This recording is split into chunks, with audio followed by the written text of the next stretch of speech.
Hello and good evening, everyone. I don't know why I tried that. It doesn't work with me.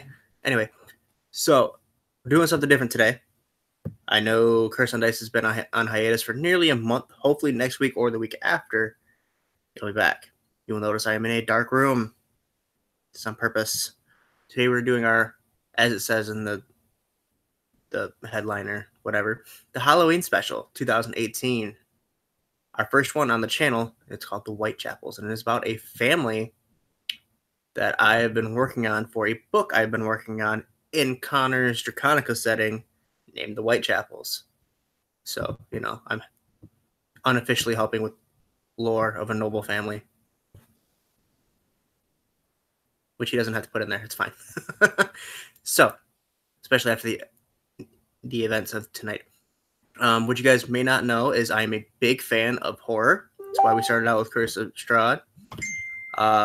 And I'm getting messages. Sorry. Like I said, I'm a big fan of horror, especially gothic horror. So I'm going to give this my best shot. What I'm going to be doing tonight is essentially I'm going to be the narrator. I'm going to be setting scenes and all the dialogue, all the choices, and everything else, except for about 4 or 5 key events. But besides that, everything else is up to the players.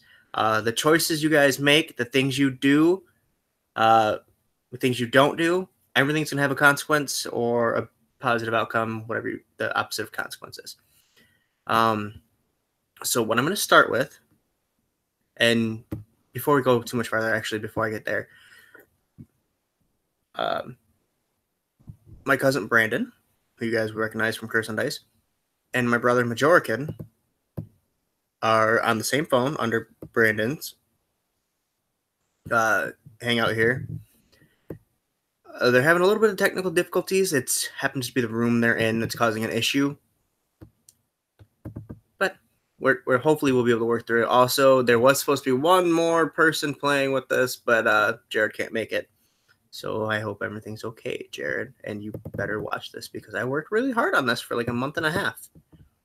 So, before we go too much farther, I'm going to give a little bit of background. Actually, it's quite a bit of background on the Whitechapel family itself. There is the father named Argan, who Mikhail brought up to me earlier, that I realized we may have got from Argan Florian from Curse on Dice. The mother's name is Jezebel. Also, if you see everything get whiter, it's because I have to keep switching between screens. The oldest daughter is named Annabelle, who will be played by Brandon. The second oldest is the oldest son named Jasper, who is played by Connor. Jade, who is played by Majorcan. Dario, who is Mikhail. And Winston, who would have been Jared, but I'll play Winston for the night. There's several servants who they will come up later on, who Winston is quite fond of, so that actually works out for me a little bit. So we're going to start right here. I went too far. This is super unprofessional, and I'm sorry if I read this like a robot, but I'm not very good at reading things off a page. So, it was only 90 years ago that the Whitechapel was family like any other Povern farmer's family. But thanks to some luck falling onto Irwin Whitechapel, the family managed to have a large enough harvest to catch the eye of a nearby lord. In an unlikely deal, the lord agreed to let the Irwin family work his lands for a return of 30% of the harvest going to his own family. This massive swell in the farming land led the Whitechapel family to being able to sell most of their yearly harvest and begin amassing their wealth. Irwin and his wife had 3 children, 2 of which died in a fire a year after the deal. The last of which is the late father of Argan Whitechapel. By the time Argan was born, the Whitechapels hadn't known hunger in 2 generations as Irwin's family had. By Argan's generation, humility had also been completely lost to the family. And Argan and his brother were known for their arrogance. Argan would often beat and belittle his servants. The ones who stood up to him had a knack for disappearing. With the exceptions of Annabelle and Winston, the Whitechapel children, who will be represented tonight, followed their father's lead, though they didn't ever physically harm the help. They always made sure they knew their station.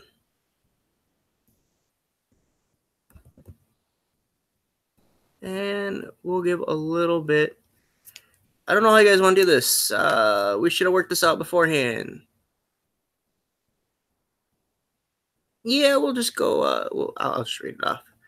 Annabelle, aged 32. After reaching the age of 16, Annabelle set out on her own.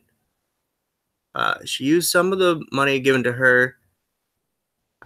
Use some of the. I apparently did not write this out very well. These were notes for me. She used some of the money she was given by her father and managed to successfully open several taverns in different cities, including Neverwinter and Waterdeep. Apparently, this isn't oh my god, this is so bad. I've already screwed up so much. It's okay. Moving on. She was once married to a man named Harville Covril, but soldiers die a soldier's death. Although she carried the Whitechapel name until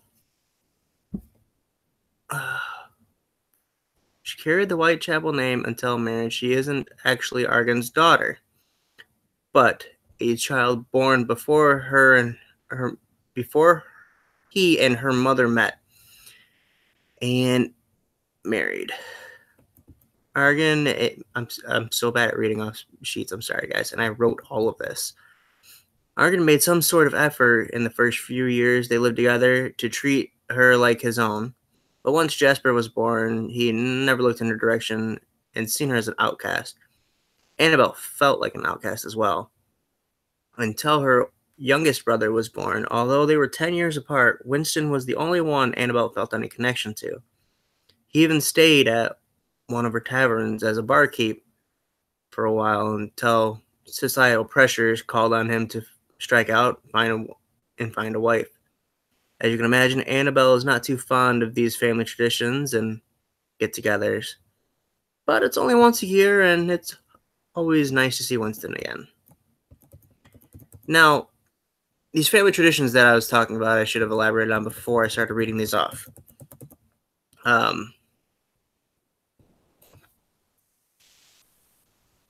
So about 9 years ago, or no, it was 19 years ago, my bad,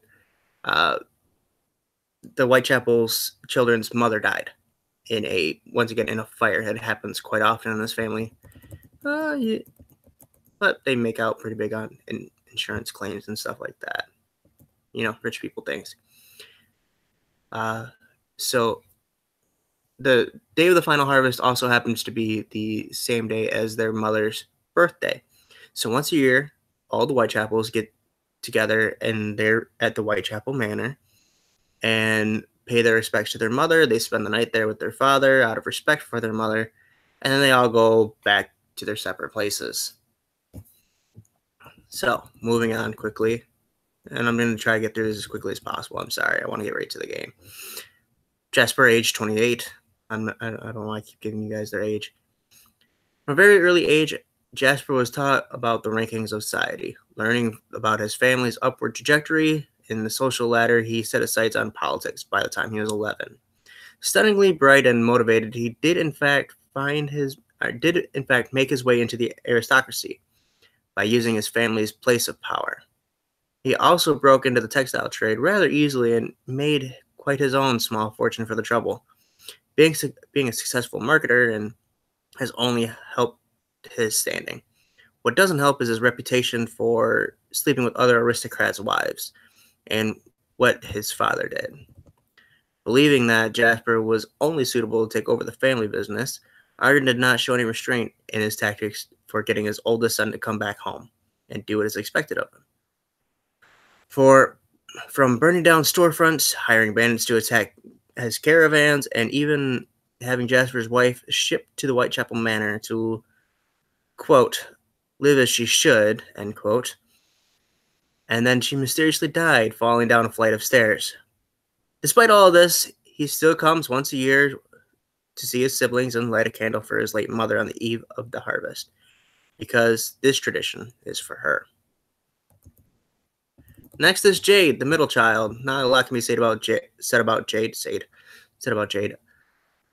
Easily the most spoiled and definitely the least successful, Jade has tried several unsuccessful business ventures, including dress stores, bakeries, and a pub like her older sister, and a jewelry shop.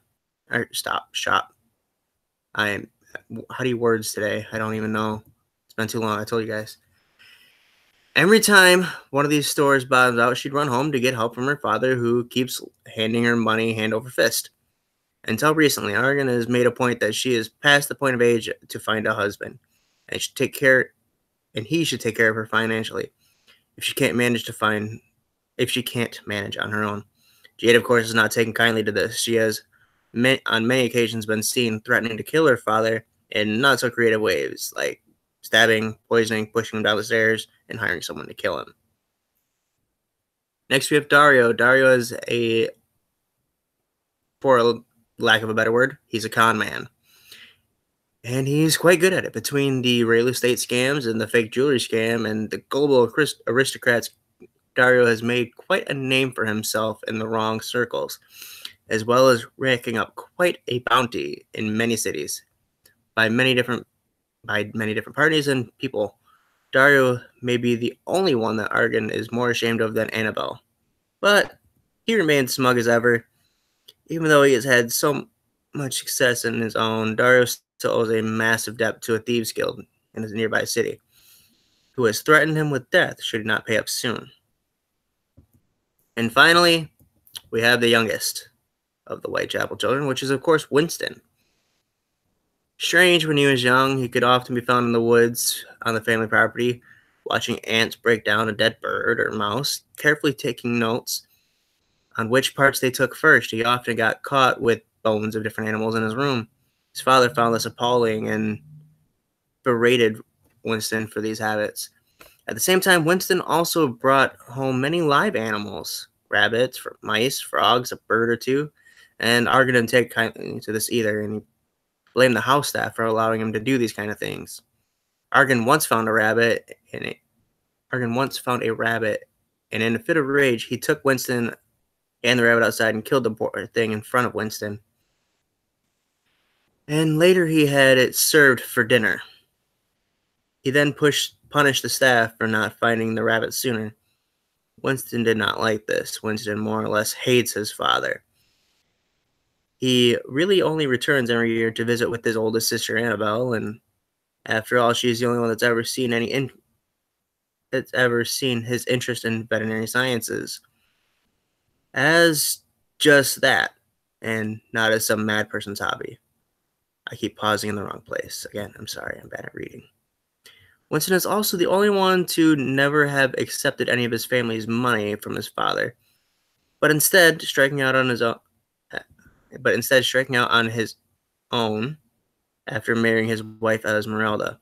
He has since become somewhat of a famous biologist. So that is the history. I'm sorry I started and mumbled so much and kept messing up, and Mikhail's walked away. Or he fell asleep and fell out of the chair. One of the two. Okay, so Annabelle is played by Brandon. Okay. I gotta get back down to where I was because I didn't say it's on 2 different pages like a pro would have did.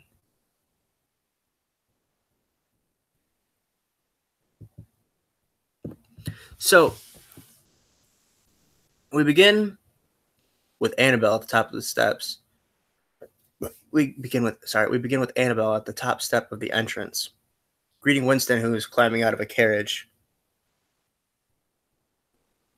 As he walks up to the steps, he says, "Annabelle, I've already seen you. Can I go back home now?" Unfortunately, little brother. Yeah.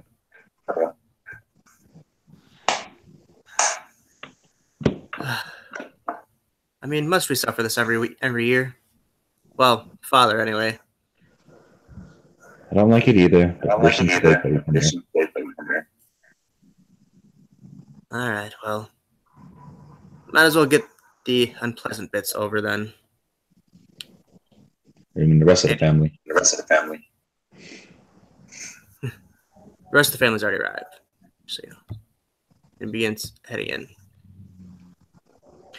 The home is a wooden Victorian style manor. The walls are lined with lanterns that are fed gas via pipes in the walls. So the hallways are normally very well lit. The dining room is a large rectangular room with a fireplace on the far wall. Inside is a large dark oak table with 12 high back chairs around it. At the end of the table is where your father always sits, and with the fireplace behind him. On either side of the fireplace are large bay windows that reach the 15-foot high ceiling. So, Annabelle, when you and Winston walk into this room, this is actually, though you've been here for an hour or so, this is the first time you've seen your other siblings. And Winston will just give each of you a courteous nod and find his usual place at the table and sit and just kind of keep to himself. I should do likewise. The faster it's over, the better.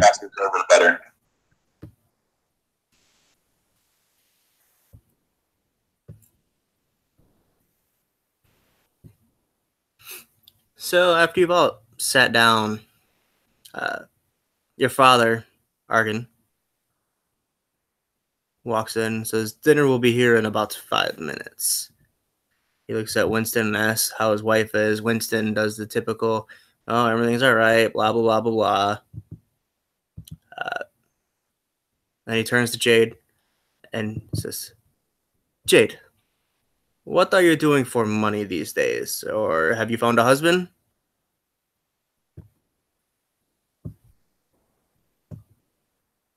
Jade. Oh, wait, Megan.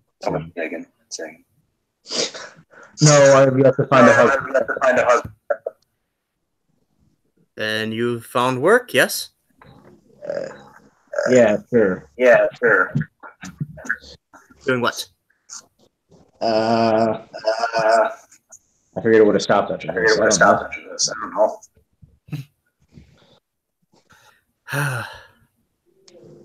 Sure. Jasper, have you opened any new businesses, or will you finally come home and join the family trade? Why would I tell you if I opened any new businesses? We both know what would happen if I told you. I do not know what you're talking about. Sure you don't. Ever the rebel, yes. But, and good news, Annabelle, I hear you're opening yet another tavern in some mountain town. I take it business must be at least running well for you. Yes, quite. Yes, quite.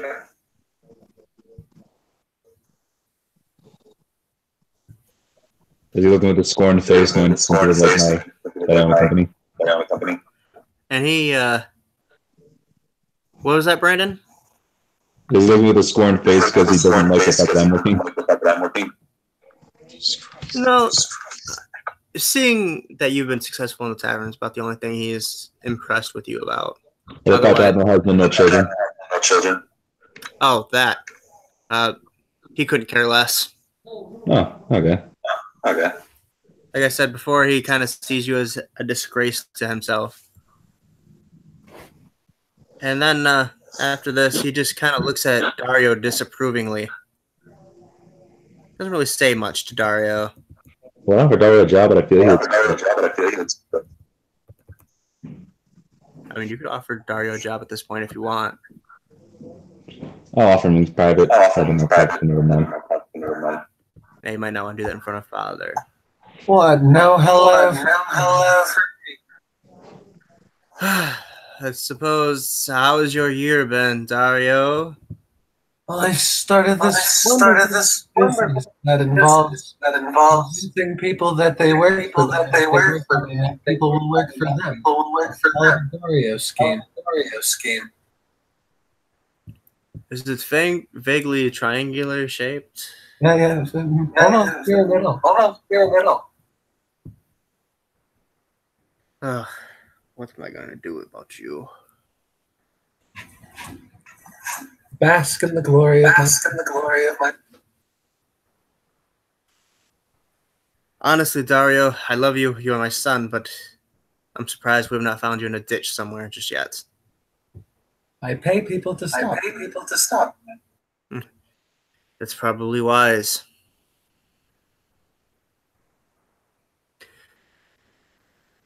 Dinner comes out, and you get through it as pleasantly as you can, being as everything is as it may. After dinner, the servants, 2 men and a woman, come into the dining room and clean up. Your father leads you all out of the room, to the right, down the hall, and out a set of large ornate French doors. This, as you all know, leads to the back acres.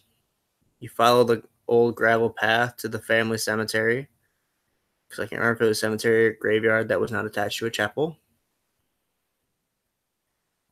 near the middle of which is your mother's tomb. Your father nods at the servant with you. Oh,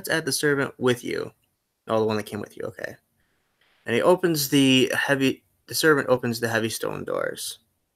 You all light torches at this point and follow your father down into the cold crypt. After about 10 feet of stairs, you land in the narrow hall. There are open archways lining both walls with other family members, but your father had your mother laid to rest in the big room at the end of the hall. He walks in alone first. He always walks alone in first. He lights a candle. He lights a candle that's down there and speaks quietly for a moment over her casket. Then he turns around and heads back out into the hallway and nods at whoever's next to go in. So who would be the next to go in? And essentially what you do when you go in there is you light a candle, you say something over your mother, and you head back out. I think Jasper would be the one next. Who? Jasper? Mm-hmm. Okay, Jasper. So you go in there, you light the candle. Is there anything in particular you'd like to say over your mother's grave? I don't understand what you saw in him, but I'm glad I was a part of it.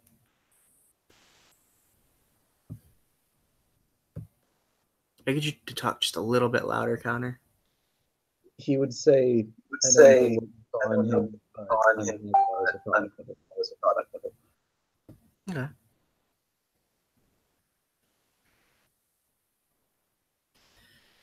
So after you say your piece, you head out of the room. Because obviously any questions you have are not going to be answered by the dead.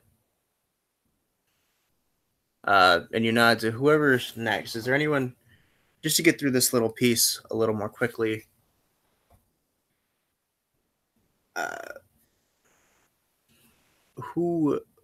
is there anyone else in particular that feels like their character would say something important over their mother's grave? I think Anna will have a simple I wish to hear think of Dad. Okay. No one else?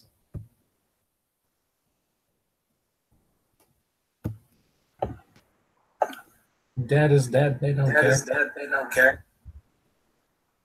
True to Dario. Dad is dead. They didn't hear what you said. He said, "Dead is dead. They don't care." Connection is awful tonight. So, when everyone finally leaves and you're out of the tomb, Argon lights his pipe and he finally lights his pipe and smokes it on the walk back. When you all arrive back at the house, your father says, "Well, you know where all your rooms are. I'll be in my study if you wish to see me." And he heads upstairs. So essentially, this is the part where you guys can wander about the house, kind of role play if you guys would talk to your siblings at all.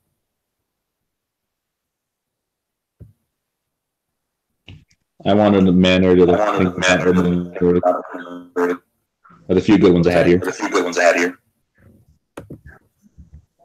I wanted a manner to think about a few good memories I had here. You wander the manor, looking bedroom to bedroom. No.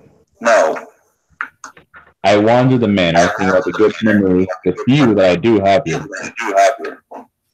Okay. So as you're walking the hall, you can remember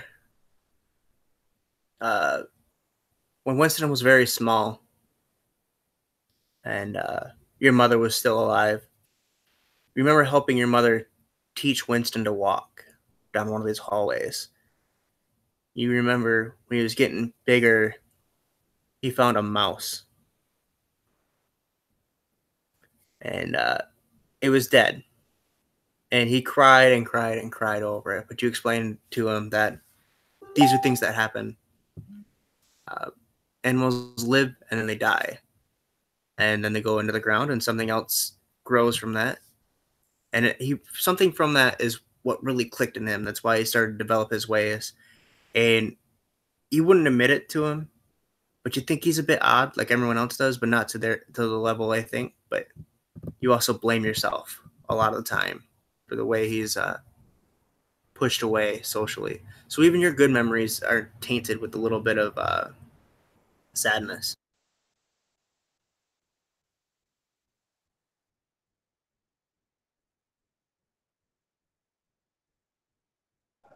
Okay, that's all I plan on doing for now.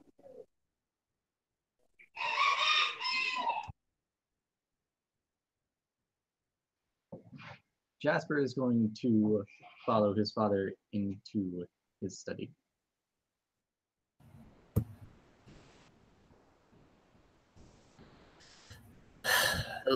Well, apparently you'd like to speak to me if you followed me straight to the study. Would you like, Jasper?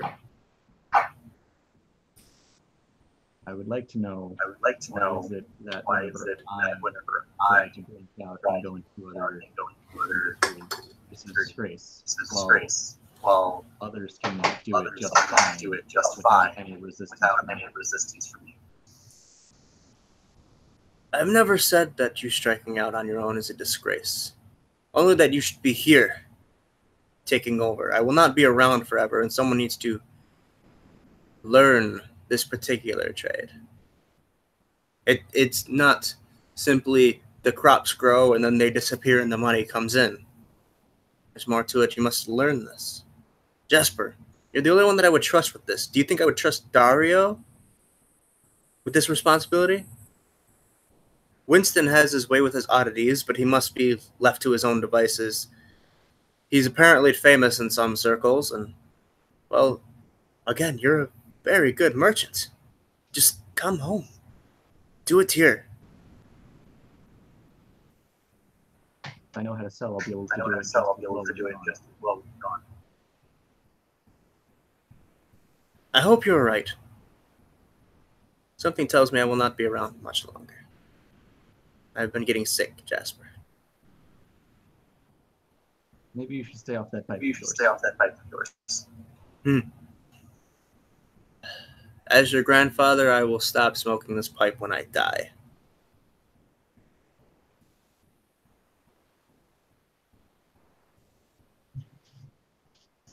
Don't do anything you regret. And then Jasper will leave the study.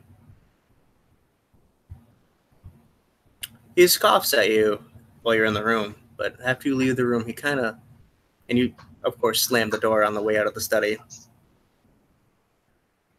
He lets out a little smirk.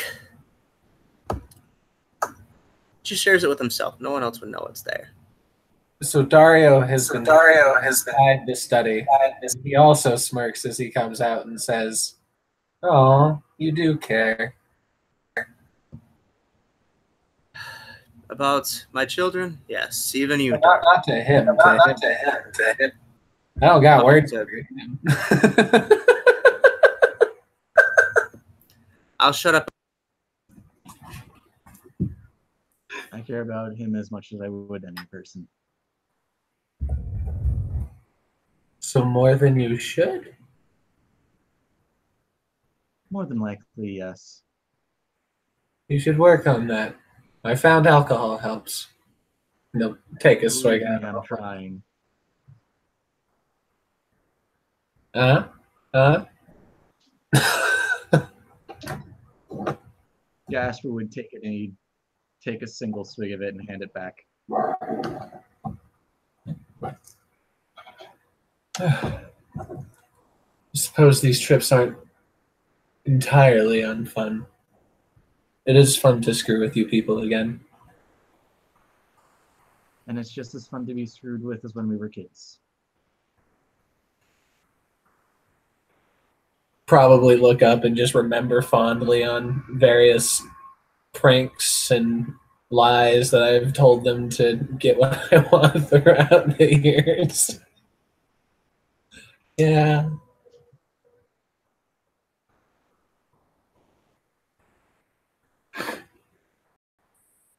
And then he'll just kind of wander off without saying anything else.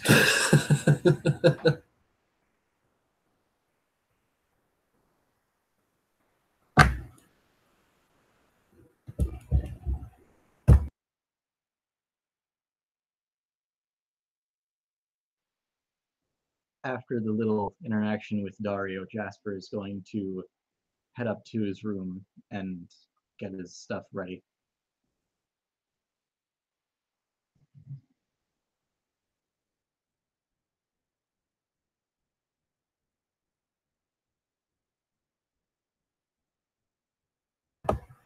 If there's a room with a piano on it, that's probably where Dario went. Yeah, you were definitely trained to use it as well if you want to. He probably plays jaunty tavern tunes because he knows it'll frustrate his father. Or Grant. I can't remember. Okay, but as you've established, you've been drinking. So go ahead and roll a d20 if you would, please. 15. 15. Though you've been drinking, this is your normal state at this point. So you play basically anything you wish to. Jaunty tavern tunes.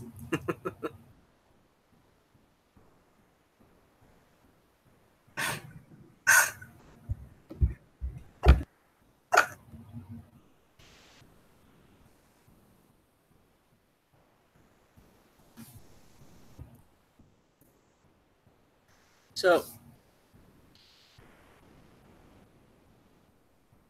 if that'll be all, after a few hours, everyone begins going to bed, finding their way to their own rooms. Dario, as normal, has managed to grab a few pieces of silver, not the coins, but the actual silverware, and then again stuffing those into his bags. He's stolen a golden candelabra, because why not? And he locks himself inside his room and collapses half on his bed. And now there was a poem I was supposed to read here, but I only got it half written. But Dario, for some reason, as you're sleeping, you have a dream, and it's not really a dream. Everything's still black, but I really hope I'm not on mute. I'm not. Okay. But everything's black, but you kind of hear in a children's voice a chant that you and your siblings used to sing all the time. And you don't know why it's playing in your head over and over again, but it is. And it goes, the first line, well, the only line I have written down is, beware the dancer's smile, for what comes next is truly vile. First, he fulfills his pact. And then we switch over to Jasper, who has just finished washing up for bed. And Jasper, you hear a violin, and you figure it's probably Winston playing the damned broken thing again. None of the rest of you hear this, by the way. You're too far away throughout the house. Moments later, Jasper, or moments later, everyone, you all hear a woman's scream reverberate throughout the house.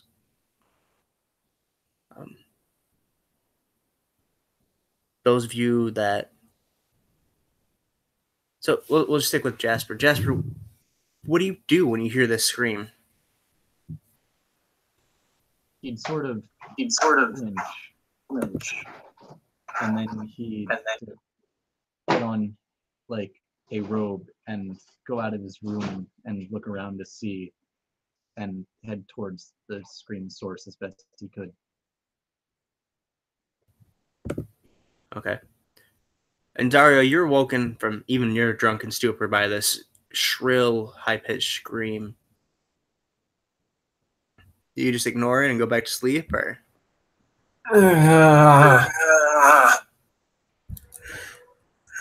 Winston must have weird again. He'll go to because he assumes that if that's the case, whatever face the staff is making at it is going to be worth watching. So Dario, as you poke your head out of the room, Jasper is walking by, and you guys just kind of give each other a knowing glance. The scream came from that way, and even in your sleepy state, you decide to follow him. He seems to know where he's going. What about Jade? If Jade is even still there.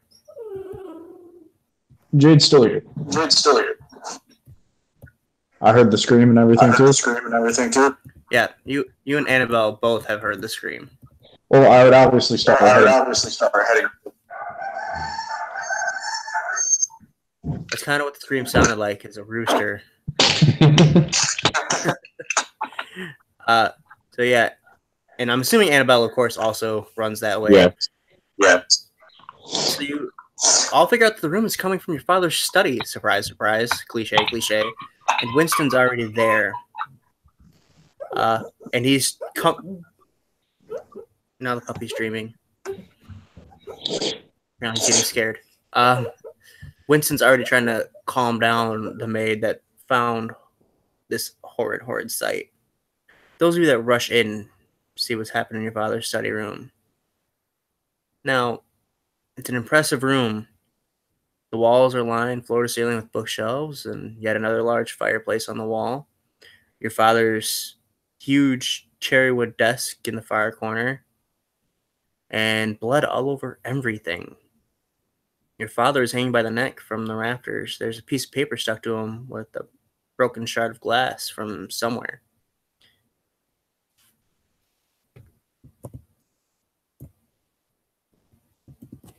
The room was definitely not like this when you last saw it, Jasper. Dario looks at this to himself for a second. Pulls out his flask. Digging a little bit more deeply.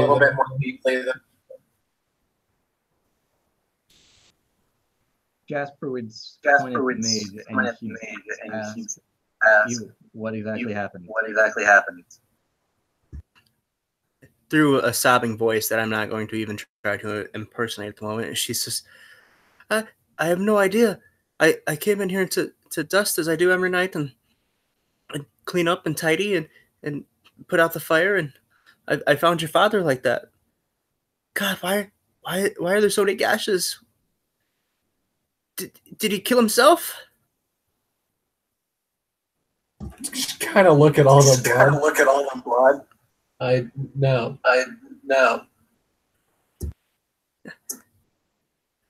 And then she throws up promptly on Winston.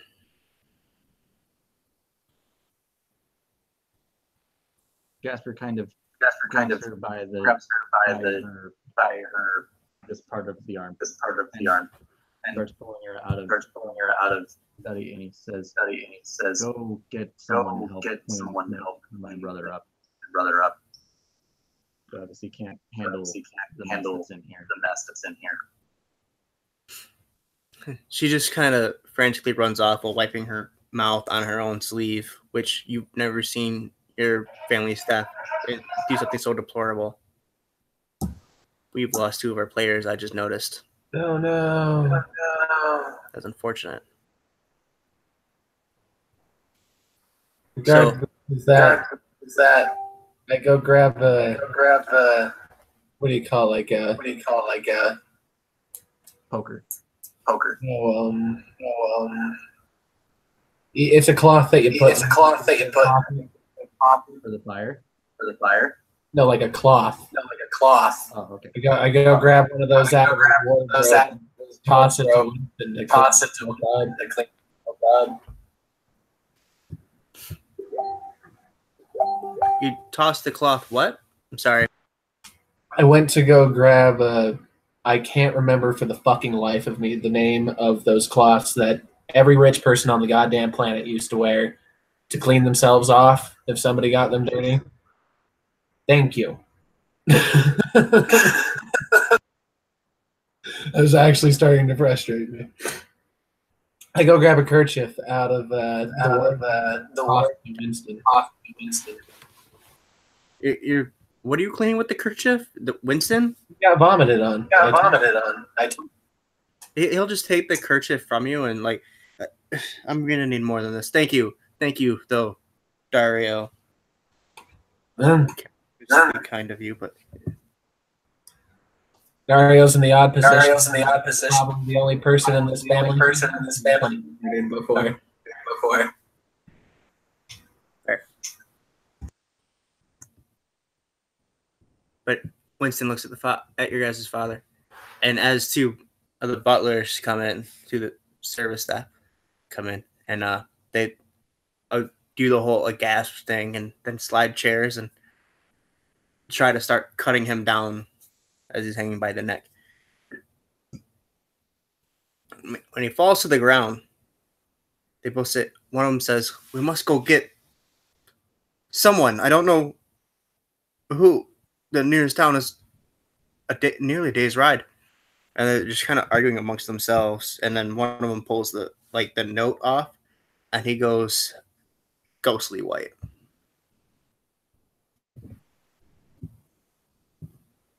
Give it here. That might be his last one testing us.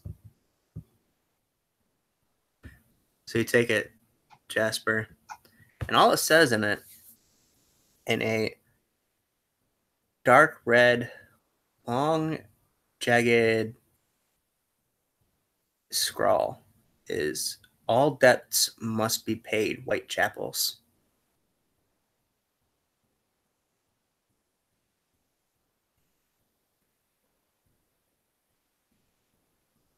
And then, as cliche as it is, the lights in the house all go out. Dario sees the word, and right before the lights start, his birds to himself a little bit. And then the lights go out. He's just out.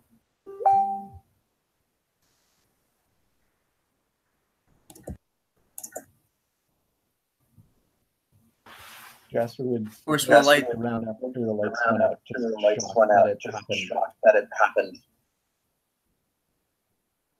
fair. And when the lights go out, of course, the two maids that you have on site both let out a shrill scream, because everybody screams when this room suddenly goes dark.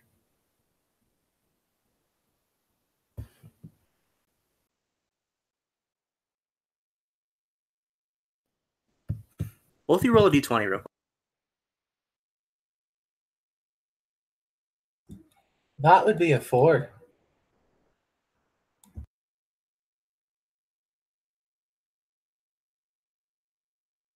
That's 9. We're so good at this. Okay, can't see anything then.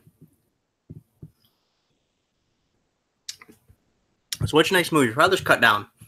The lights have gone out. And it does not take a rocket scientist to figure out your father was definitely murdered in some form or fashion.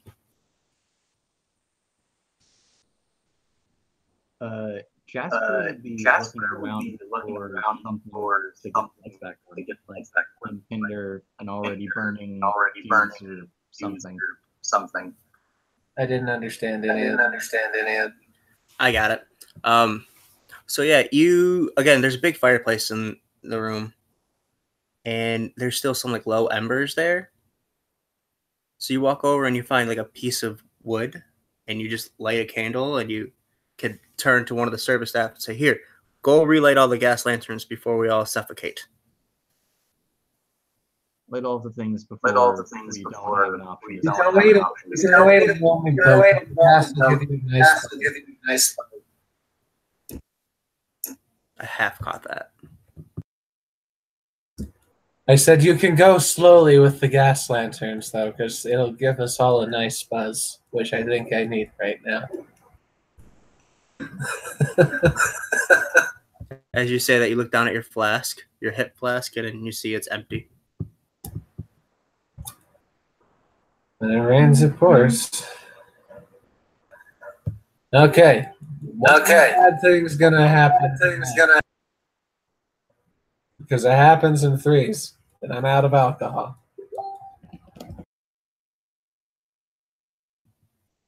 Are you counting father as dying as one of the three? I suppose, yeah. The big mess and the house is being weird. Will die. Well, I was vomited on. I think we're good. No, that was a good thing. So says Love you. he just kind of points to your father's desk for a second. Doesn't even say anything. Just sees if you catch on. It's desk. Roll a d20. 18. What is it?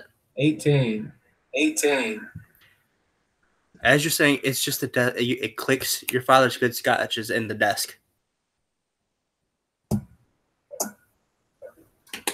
The very stuff you've never been allowed to touch.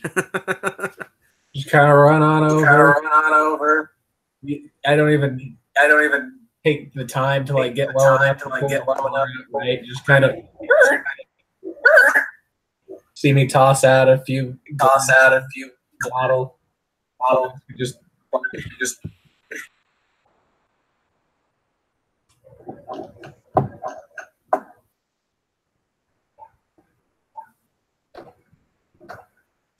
Winston turns to Jasper and says, "Who could have done this, Jasper? Father was an awful man, but it's only us and the servants here who would come to murder this way." Well, like you said, it's either us or the servants. I bet it was Mary. Who? Oh yeah, she was fired, wasn't she?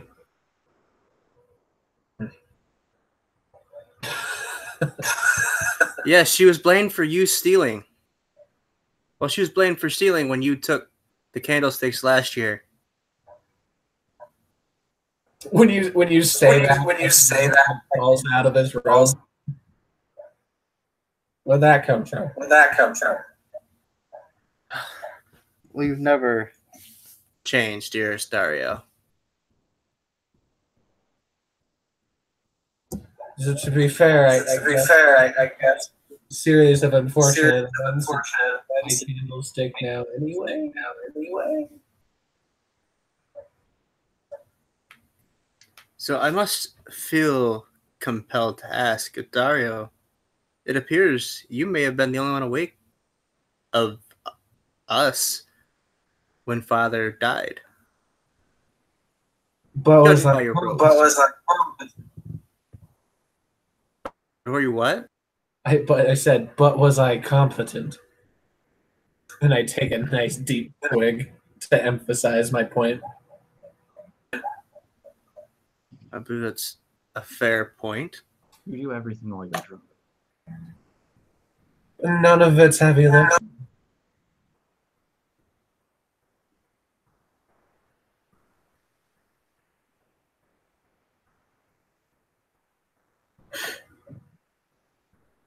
But if you want to fill me up for a knife or something, go for it. Just kind of hip thrust out a little bit. Jasper would Make grab them uncomfortable. Jasper would grab a piece of paper from his father's desk and he'd lay it down on it and he'd ask Dario, "Would you feel fine writing on this with your left hand?" Oh yeah, why not?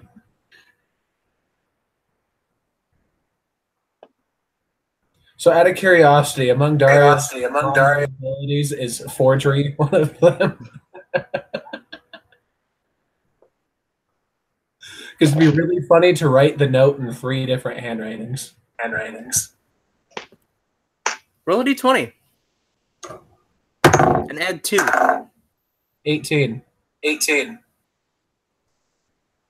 So yeah, you can write it over and over again in different script. This isn't a very good. They're all pretty good-looking scripts, though, so it's not like that scary, jagged one. One's like clearly some old woman's writing and very flowery. The other one looks like some kind of rough-handed Smith's handwriting. So you at least didn't write the note. Not that one. No, don't worry about it. It's not a city you're going to anytime soon. And it's just your name on the books. I'm sorry, what? I said don't worry about it. There's other things to focus on at the moment. Dario, but honestly, could you have brought any of your trouble back home with you? Oh, most definitely. Wow, this is strong. I don't think that's the truth, Serum, but it's starting to seem that way.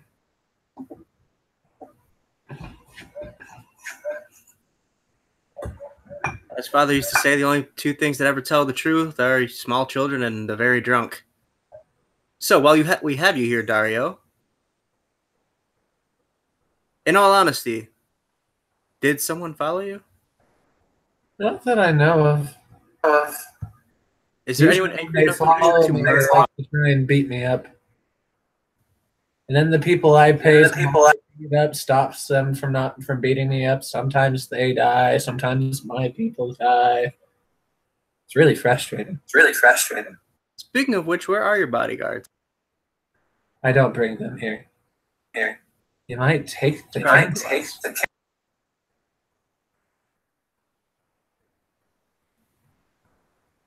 It's probably wise not to bring them here. It appears our dear sisters have gone missing as well. Awfully convenient.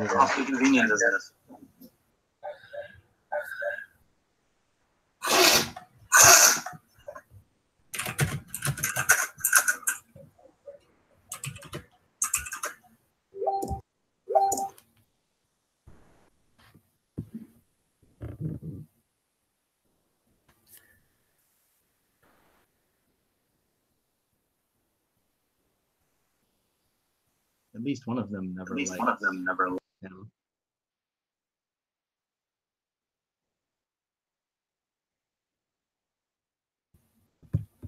Okay, so to move the story along, like I said, Annabelle and Jade have seemed to disappear somewhere, which, according to past family history, usually ends not very well. They're not exactly close. Jade is especially horrible to Winston, and Annabelle doesn't like that. You think we beating each other up somewhere? They always did. We'd always send one of the maids off to find them. Stay here, keep an eye on each other. The hair. We'll get them. Hold on, I have names. He's not gonna use it. I know. Wait, he's going to insist because that's who he is. That is Elissa. Elissa, could you please? And then she'll nod and wander off. By the way, the other maid's name is Sarah.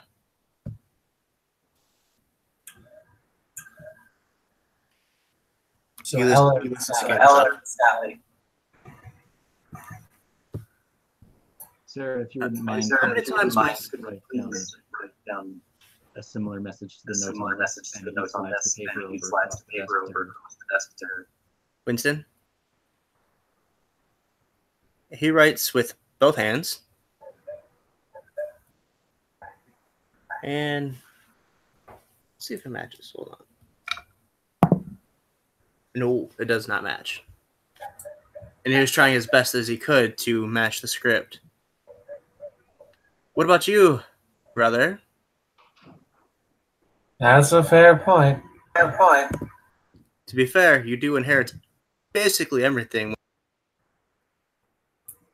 Oh, believe me, that wouldn't motivate me. So he would also trawl out something similar to the note.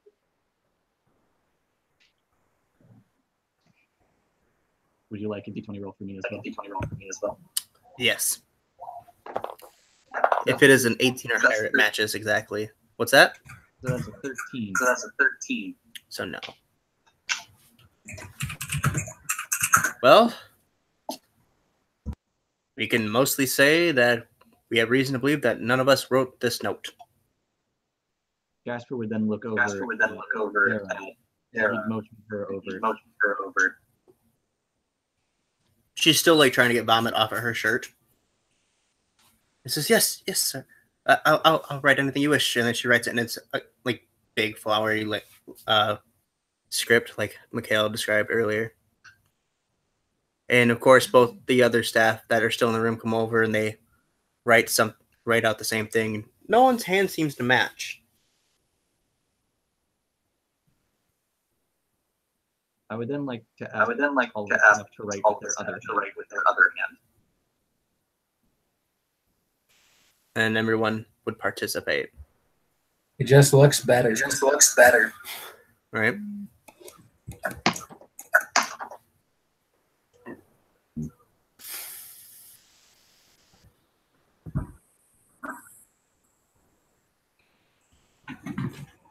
Well, After a excessively long time, the Whitechapel sisters still have not returned, nor has Elissa. Winston would say, "I'm starting to get a bit nervous.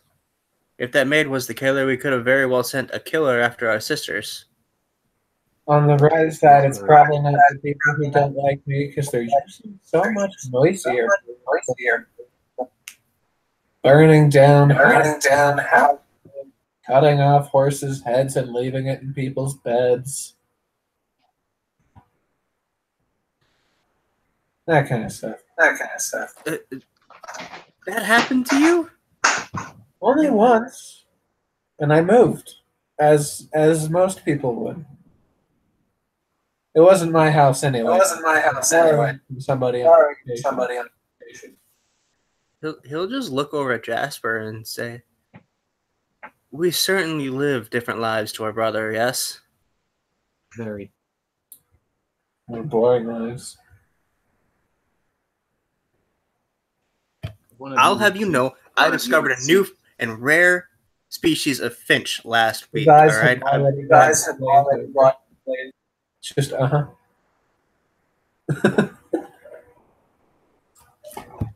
Jasper would grab one. He's gonna find like a dead mouse in his pocket and throw it at him. Just.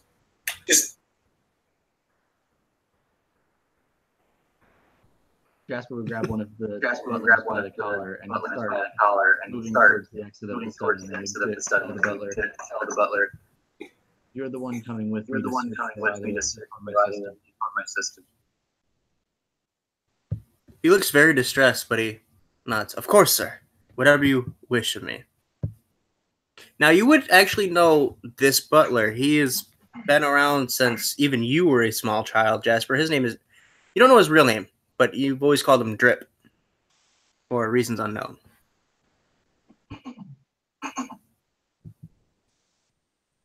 Drip has more or less been a friend to you, even though you've been fairly cruel to him. And just out of curiosity's sake, the maid went right coming out of the room. Do you go right or left? I go right.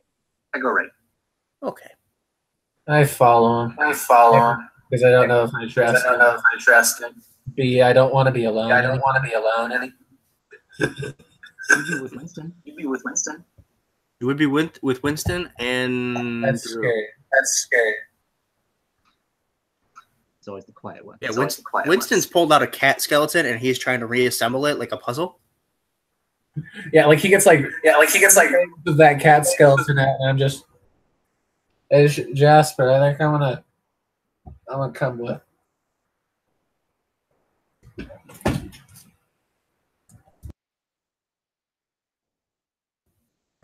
So, as the three of you wander down the hallway, Winston's staying in the study with the butler. Never mind, Mikhail walked away. And he's back. And then he's back. So, as you three are walking down the hallway, you begin smelling something fairly acrid. And another piece that song pops into your head, Dario, of when you smell something sweet, surely your end you are soon to meet. And amongst this acrid smell and the smell of copper, you begin smelling subtle hints of peppermint and cinnamon. And then I need you to roll a d20 real quick. Oh no! You need to roll a 14 or higher. At disadvantage because you're drinking. Okay, cool. Well, One was a 14, and one was a 14, What was that? One was a 14, and then yeah. Okay. Yeah, you slip and fall, and you hit your head hard on the ground. And you feel something warm and sticky in between your fingers when you go to push yourself up.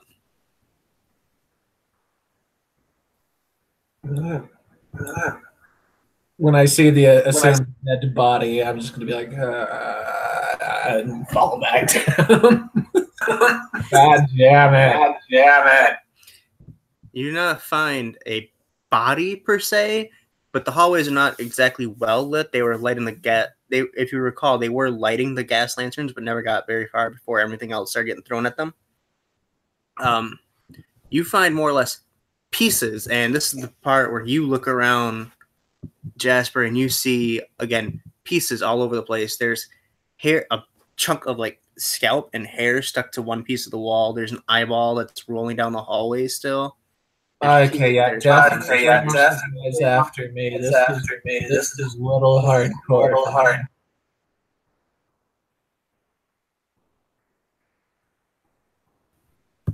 Drip tries to help you up, Dario.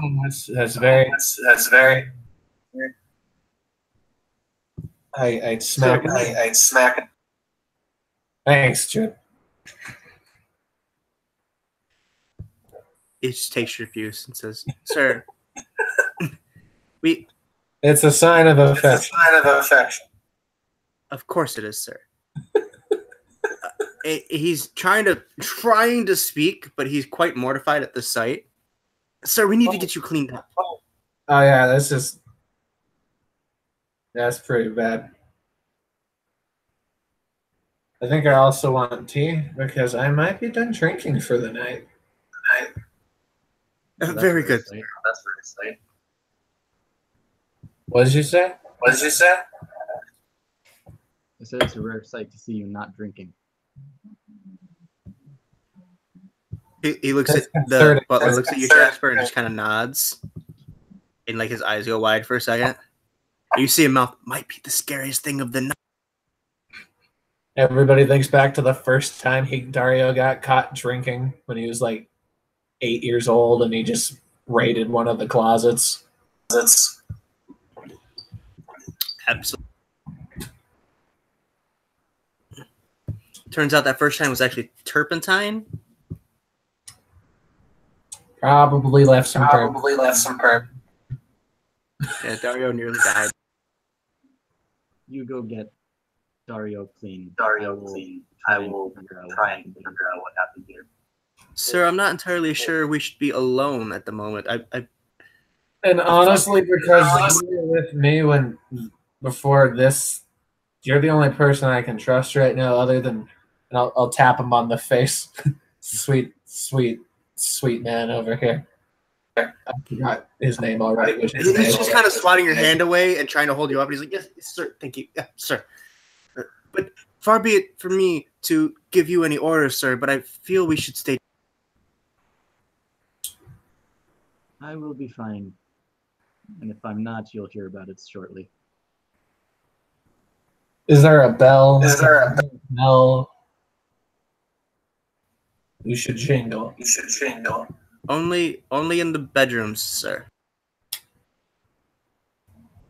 There are service bells next to everyone's beds in all the main rooms. Fair enough. Additional knowledge acquired.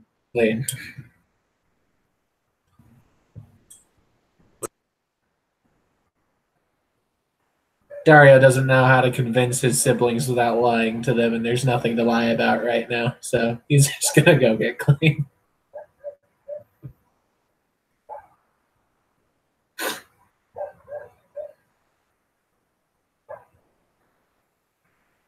And so Jasper is trying to figure out what's going on with this parts of body.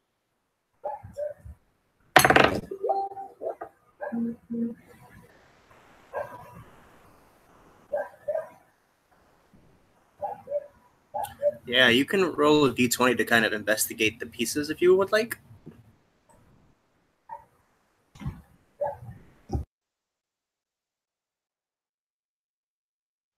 Solid 10.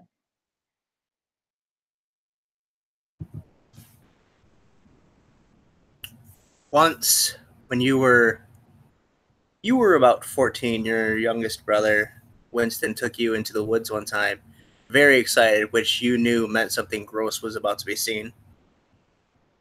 He took you into the woods and you found, or he took you and showed you a deer.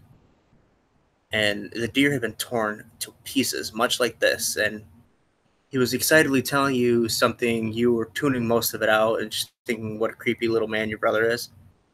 But you remember vaguely him saying something about wolves. Only wolves could have torn something apart so messily. And isn't it amazing? Look at the teeth marks. That's how you know it's wolves, if you look at the teeth marks.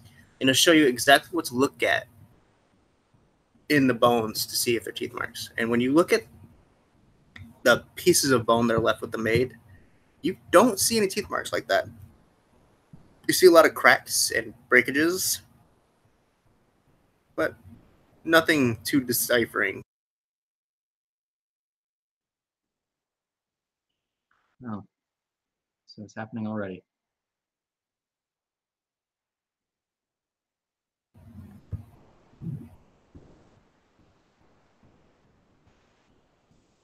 When you finally look up from the mess, you see a large, with blood. It looks like a handprint slants to the left, slants to the right, and then a big smear underneath it to look like a big smiley face.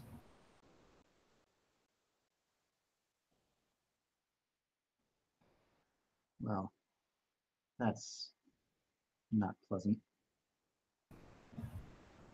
Dario, as you have finally arrived to your room and Drip's taking you there and he's helping you undress because you can barely fucking stand up just from the concussion you have now. Whoa, Sir, The ground please really let me help hard. you. And he's like half sponge bathing you at the same time. He's just trying to clean you up with rags as much as he can, with the aforementioned kerchief. Dario doing the clap.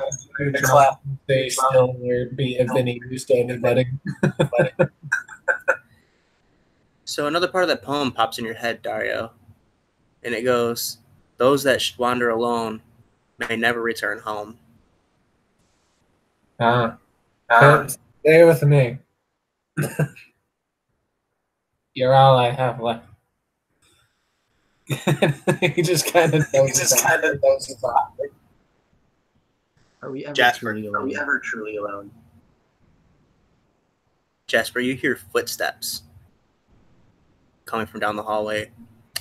And you know it's not possible that Dario has already changed. It takes him forever at the best of times when he's not drunk and concussed and having to be aided by drip. And then, but they don't sound like normal footsteps. They're kind of a pattering step to them, a misrhythm, and yet rhythmatic at the same time. Does it sound like skipping? Sounds a little like skipping.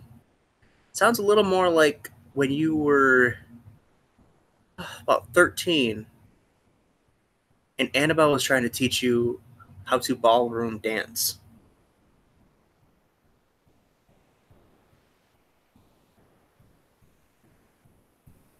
And then it stops.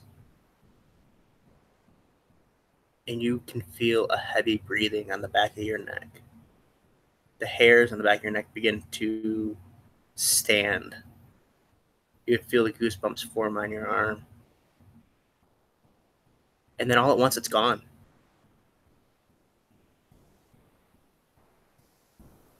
But you cannot shake the feeling. Everybody knows that feeling when you're in the basement and you got to turn the lights off and the lights are across the room for some crazy fucking reason. And you turn them off and you have to run across the room and up the stairs. I don't care how old you are or where you've lived or anything. Everyone knows this feeling. And you have that constant feeling in the back of your, just on the back of your head. Well, whoever did this at least knows time to important. Can I get you to talk? Himself. And then he would start wandering back towards the study with a brisk walk.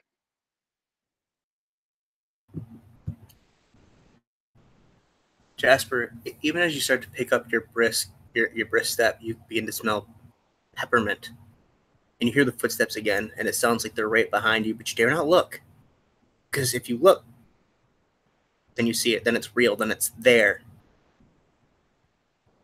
And you can feel it right on your heels, and you hear, again, the breathing right on the back of your neck, and it's calm and it's even. And that might be the most scary part of it, because you, at this point, went from the brisk walk to you're sprinting down the fucking hallway. And it's just a calm breathing. Finally, you throw open those doors and you dive into the light of the study, and you startle Winston, who like gets ready to throw his cat at you. And he says, "Jasper, are you okay?" There's something in this place far beyond whatever we can fathom.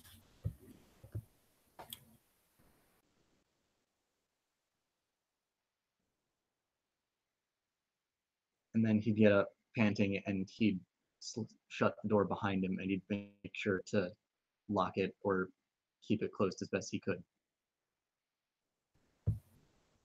Okay. When you turn around, you see that you diving in has startled Winston more than anything, and even the butler's like holding his chest. He says, "Sir, are you quite all right?" And then Winston will cut him off. Hold on, Drew. Did you find our sisters? I found a part of the maid. But a part of Elissa? Yeah.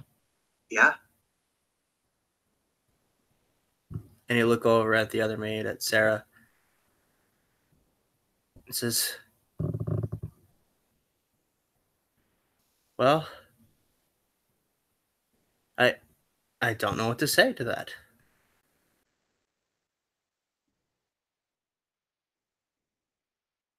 And whatever's here is sadistic as more sadistic than our father was. I saw it painted a smile with blood.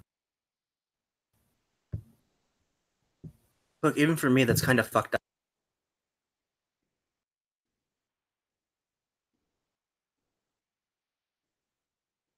So would you mind pushing the desk to block the door so that it can't get in here?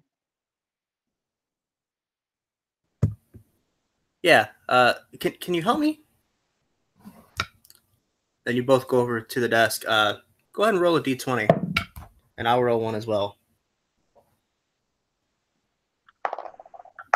That's 16. That's 16.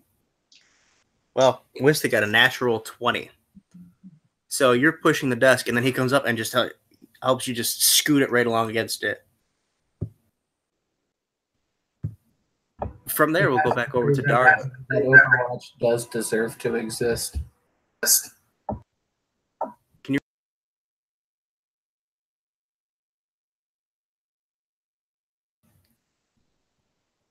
Okay.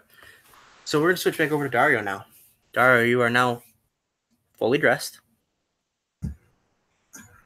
You're sitting on the end of your bed, and Drip is just looking at you, hands behind his back, and he's just kind of glancing around your darkened room. The only light you have in this room right now, because your gas lanterns were turned off before even they all blew out, you were asleep, is a single candle on your nightstand. And he says, "Sir, I believe we should get back to the others." And then as he says that, you hear boom, boom, and you hear the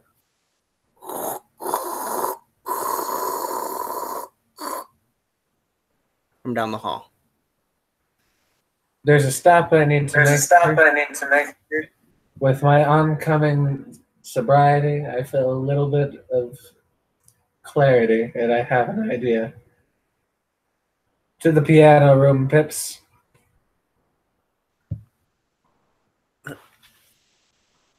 As you wish, sir. Roll a d20. Man. 4. Never mind then. So you pick up the candle, and you guys head out of the room.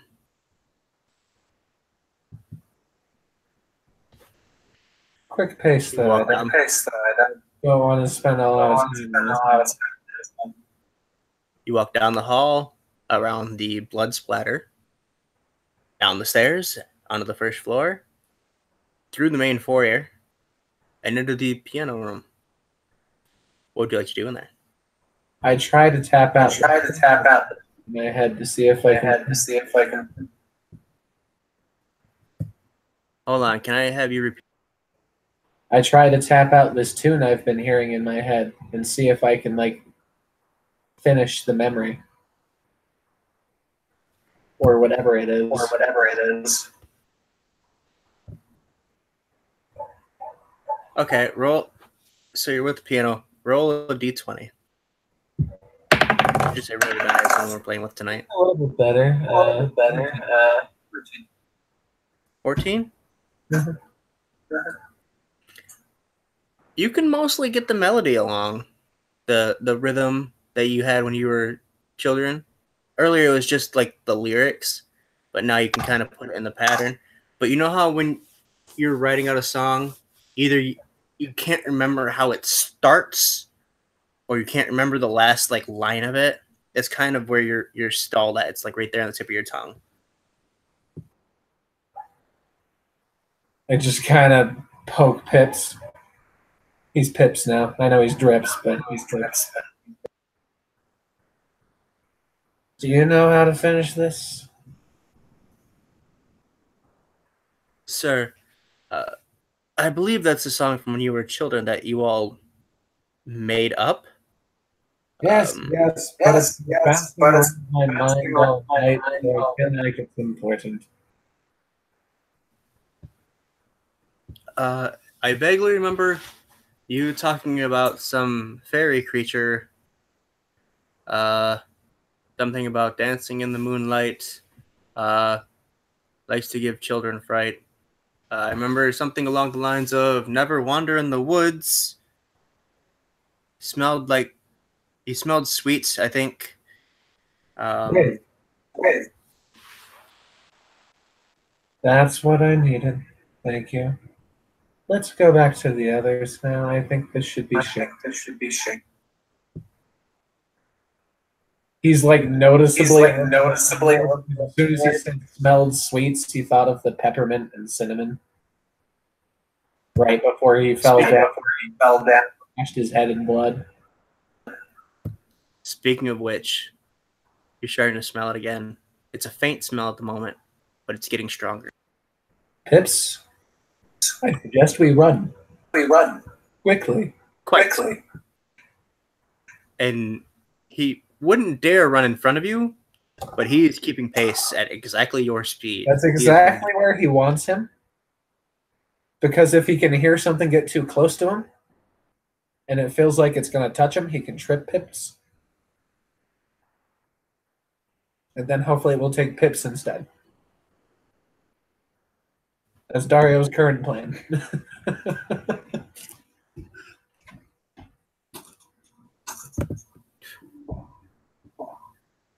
As you're running up the stairs, you hear a voice, an unfamiliar voice, just an echo in your mind. Not really there, but it sounds like it's just outside your ear. And you look over to the left or over to the right, and you don't see anything there, but it's causing you to panic more. It says, "Once his song has..." Oh, shit. Fuck, I just had it. Once his song has begun, you will never see the setting sun. So please just, and then as they say, run, run, run, run. The words run appear on the wall over and over again all the way. You guys, Like when they start, they probably pounding down the hall, just hear,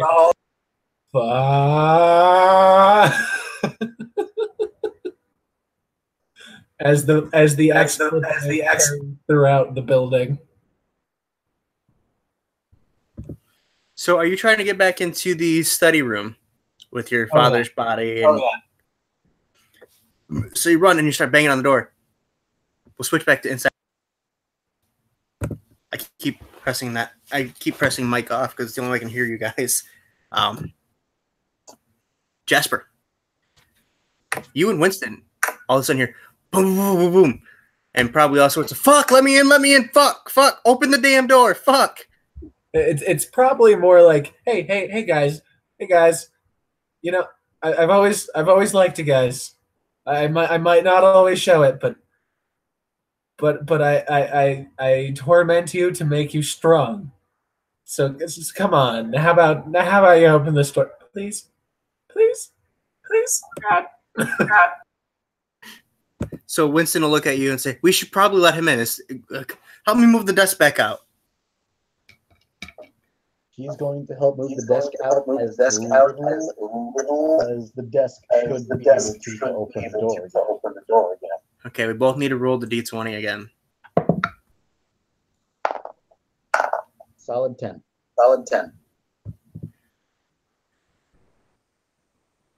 So we begin sliding the desk out just a little bit, and then the butler comes to help, or Drew comes to help as well, and he's not really helping much, but Dario's more, at this point, less banging on the doors to get in and more pushing the door open, trying to burst in. Well, and all this. Dario's yelling at Pip. So finally the door slides just cracked enough, and Drip just falls onto the desk and like pulls himself through. Dive through the door. So then he turns around and he says, "Shut the door! Close the door! Something's happening." We're shutting the door and we're putting the desk. Dario crawls into the back of the room. Like he scrambles into the room and he doesn't stop scrambling. He's just bark.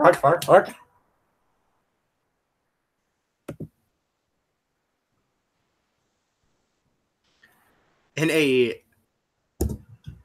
twisted sense of fate, Dario, as you like find yourself in a little corner of the room, you've always found yourself drawn to this corner of the room. In fact, as you're moving across, you accidentally press on a floorboard that you forgot about, and it pops open, and you can look inside it, and there's some moldy treats in there that you forgot about from when you were a child and used to hide.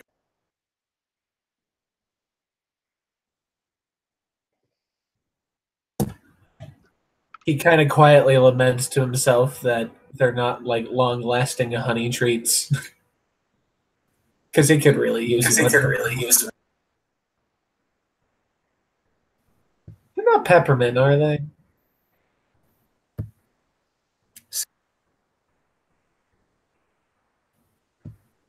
Looks like some kind of cinnamon bread. Oh, cinnamon's a spice.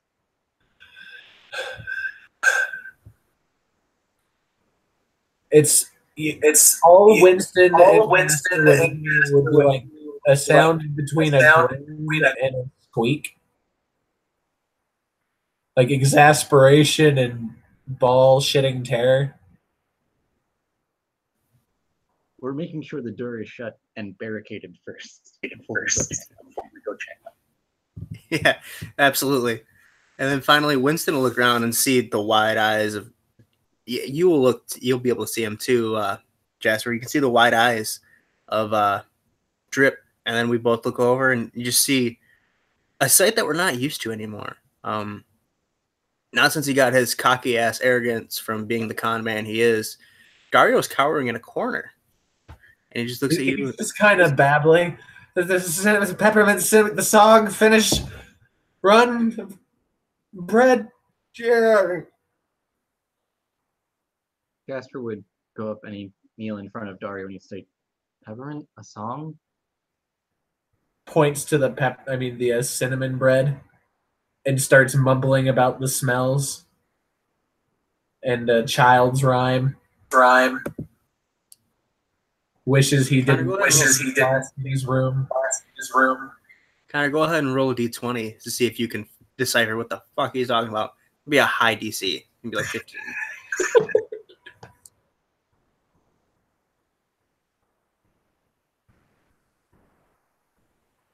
Yeah, no, I got about half that.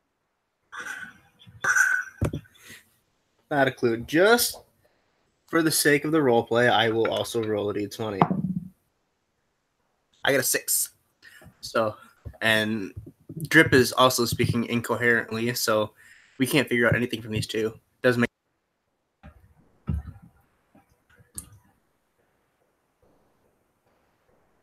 Well, this is just a lovely situation we found ourselves in. I feel it prudent to point out we, as the men of the family, have locked our sisters outside with a killer on the loose. Like I Dario said, starts to gain his composure a little bit at that and says to you, "Both of us know Annabelle can kick all of our asses any day, so don't pull that bullshit with me." I feel like we would have heard Jade scream by now if something was wrong.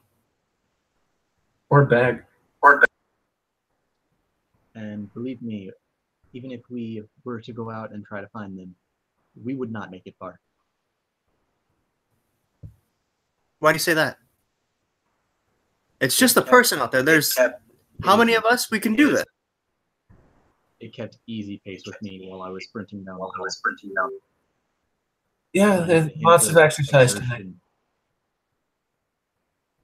Now that Dario's kind of got his thoughts in order, do you remember that rhyme as kids? And he starts singing the rhyme, and he adds the parts that Pips told him about the peppermint and the cinnamon. Winston will shudder and say, "Yes, you used to use that stupid story to scare me. What about it?" Have you not been smelling the peppermint and cinnamon? No, I haven't. Jasper? And let Jasper. Have I told you smelt that, Connor? Yep. Okay. Yeah. When we got close to the body, you said that we smelled peppermint and spice. That's right. We smelled that around the body. I assumed it was someone trying to cover up the smell of the body.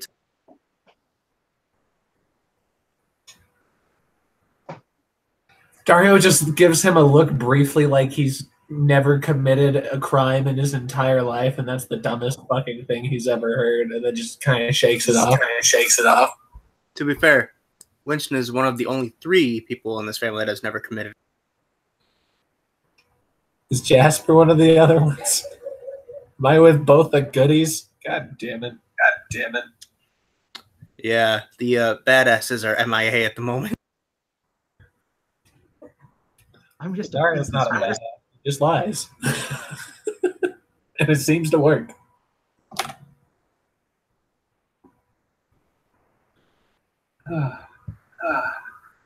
So, are you honestly trying to tell me some fairy tale that you all made up to scare me when we were small is killing the people? It's related. Been hearing this shit in my head all night. Not just because normally when I drink, I just think of nothing. That's why I do it. It's at least similar to the thing we made the story up about.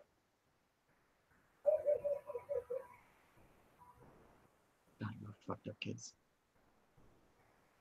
And then all the words in the hallway telling me to run. That was. I'm sorry, what?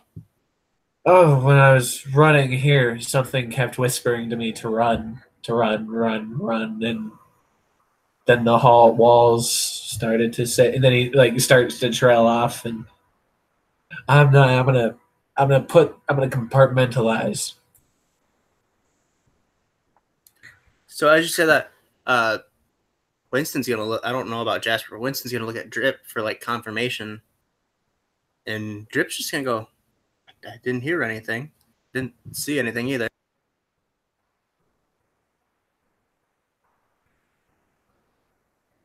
You failed me, Pip. Whatever it is, it's probably toying with us at this point.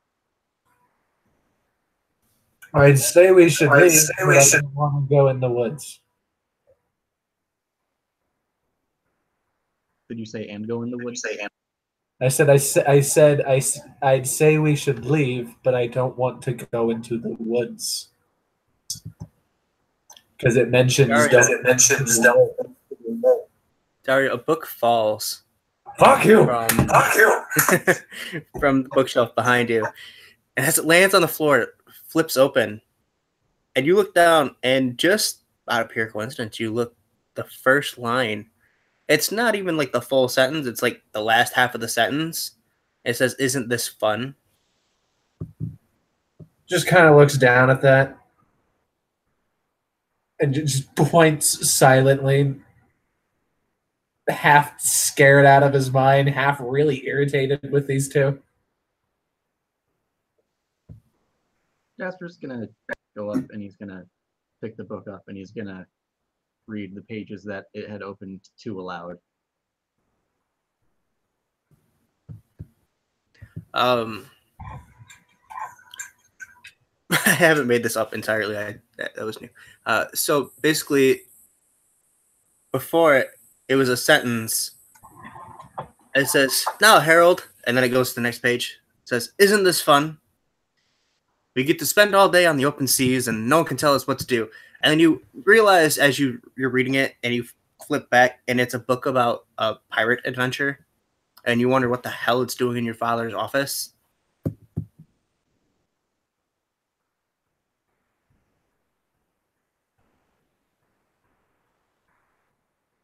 He'll put the book back and he's gonna look back at the others and he's gonna say, well, there are two possibilities. Either we're not as creative as we thought and this thing is from an old sea tale, or our dad ran a pirate armada at some point. That's even lazier than I am. Was even lazier than I am.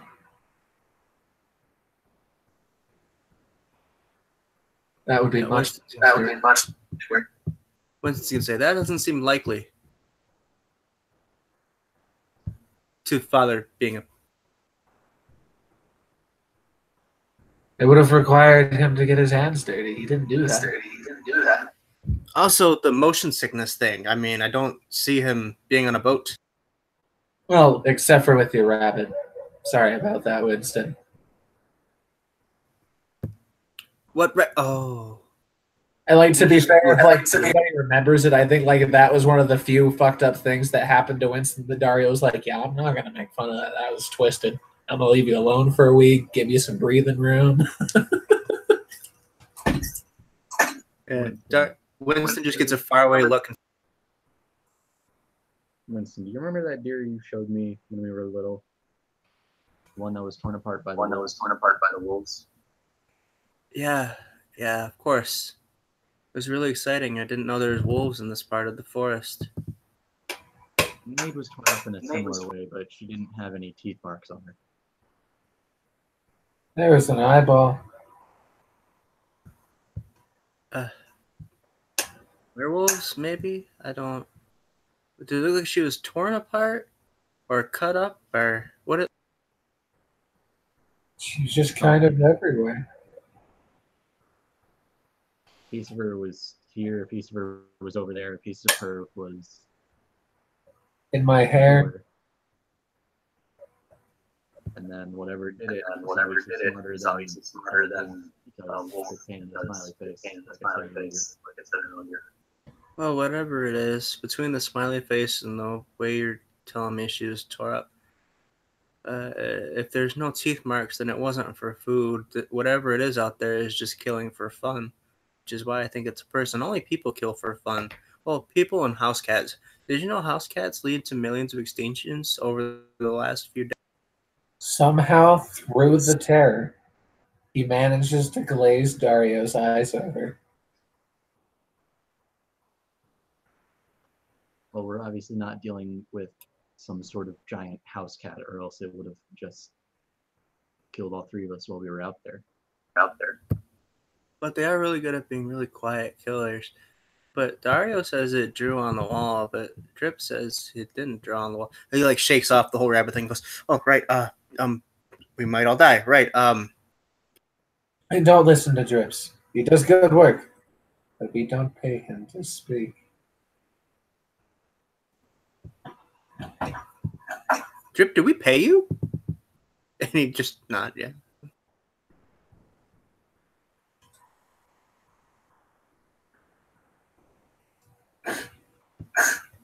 So, who wants to go out and get the girls? No. Dario does his best impression of Drips. Oh, I do.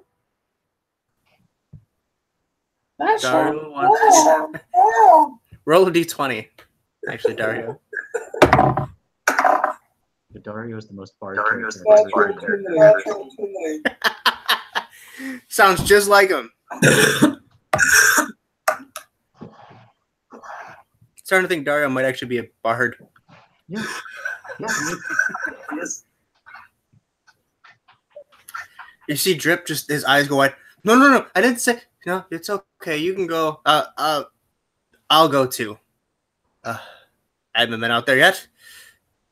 And I would be really sad if Annabelle died. No offense to the rest of you, but she's kind of my favorite sibling. Are there any, like, antique weapons hanging on the walls? Not in this study. Neat. Is there a letter opener? That there is. Yeah, Dario takes that. Oh, good. You are coming too, then, Dario.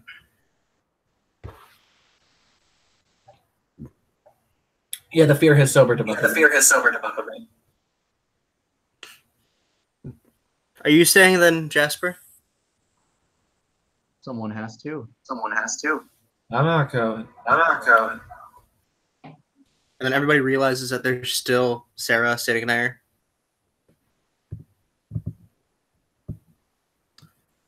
So, good try, Dario. I know that one was you. It says, Drew, Jasper, and Sarah are all going to stay, and the other three of us are going to go. I feel like we should not unbarricade and rebarricade the door, though, and I don't know how we do that. Do the windows open? The windows do open, and we'd have to go outside and around. Are there ledges? There are. We are on the first floor. Or no, we are on the second floor. Sorry. So I feel like Dario would look over towards the windows down. So yeah, as you approach the windows, they begin to ice over. Nope. Just Like straight up, watch. straight up like Prisoner of Azkaban just slowly freezes over. I've decided I'm actually leave the room. I did not catch what either. You go first. Dario, you should probably step away from the window, and Jasper kind of waves his hand back towards himself. He does so quickly. As you step back, the window and the entire casement around the window shatters and explodes both ways. Dario starts trying to pull the the thing away from the door. All right. So roll a d20 because everyone else is stunned apparently. 5. No dice.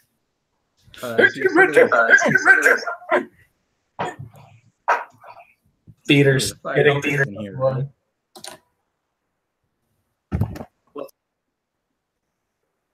You said there's a fireplace in here, right? Yeah, and it's burning at the moment. Is there a poker for it? Yes. Yeah, Jasper's just gonna purposely grab that and hold it in front of himself. Help!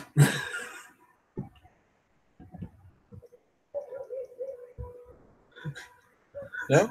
Fine. Everyone in the room. Yeah, Winston's gonna finally wake up and try to help.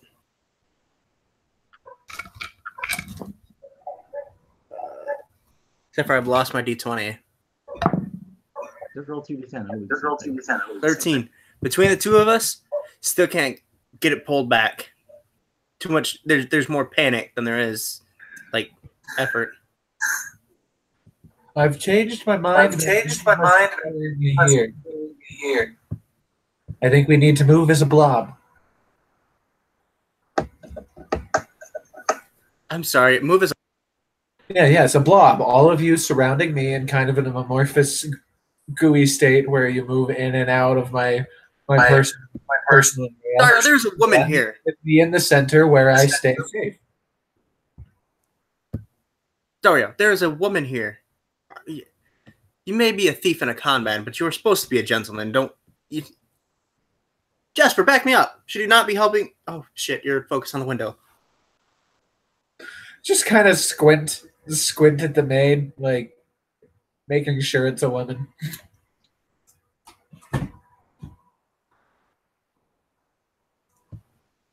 She can sit in the middle. I agree that we should try. She does have a little bit of a mustache and a unibrow, but she's definitely.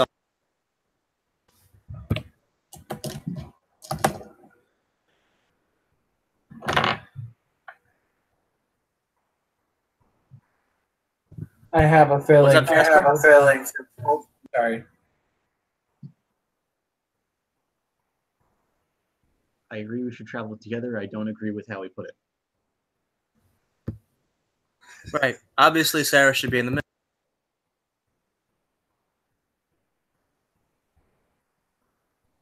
I really think just having a designated middle would be bad We for pay the Sarah. entire route.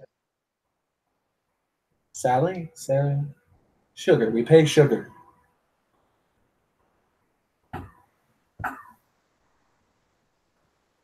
Right, Pips? We pay you. Amidst the arguing, Father's portrait, which the glass over the portrait has already been broken, but now it falls out of place. You don't know if it's something in the room or it's just been hung askew since the attack on Father. And when it hits the ground, it falls back into the fireplace. Is there anything behind where it was on the wall? The stone behind it's a lighter color from not being dirty or exposed to dust for 20. Can we please leave now? Jasper is going to go and help them move the desk now. Yeah, between all the men in the room, we finally get the desk pulled aside and begin pouring outside. It took literally all of us. It only took 2 of us the first time. It's covered in sweat now. Hard to grip. So, isn't going to help anyone. Dario, if you could roll a d20 when you walk out of the room. 15. As you like glance around the hallway, where it was carved into the wood along the wall, it no longer says run, run, run, run, run, run. I hate this place. You hear another whisper in your ear, Dario. It says, once I'm in your head, you will soon be.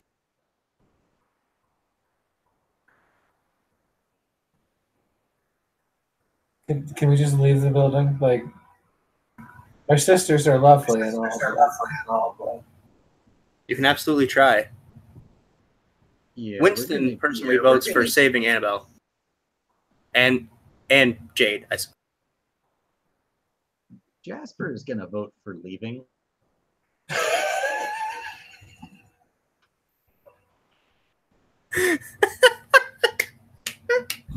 That's good.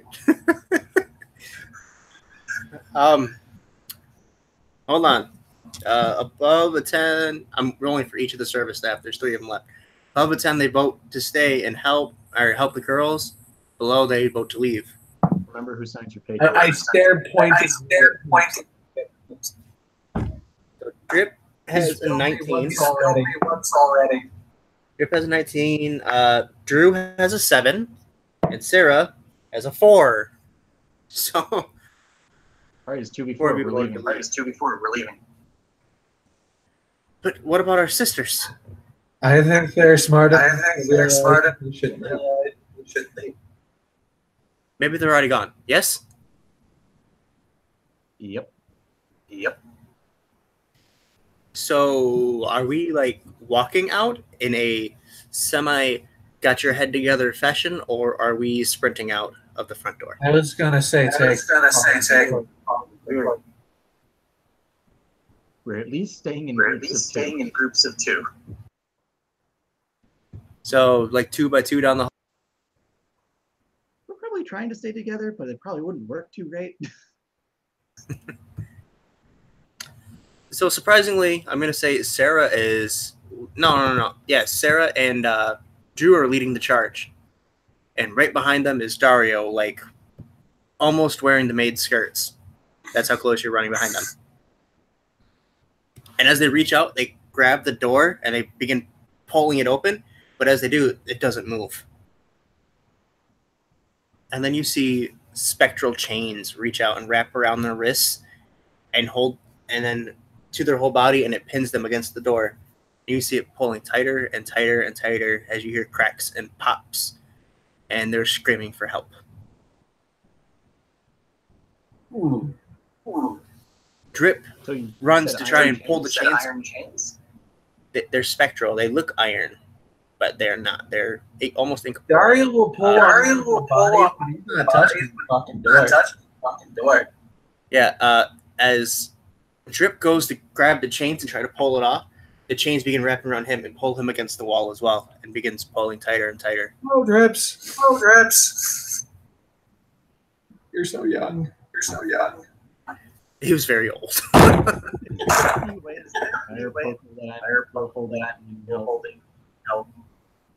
did not catch a thing. Would this fire poker that I'm still holding be any help? Like wedge it. You can.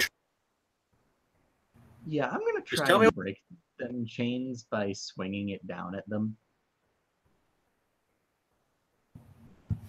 As you swing the chains down, which person's chains are you swinging at in particular? Drip, Drew, and Sarah. Drip. Okay, I figured. As you swing this iron poker, and it slaps the chains. It lets off a bright white spark, and you hear a hissing sound. And it seems to loosen for a second.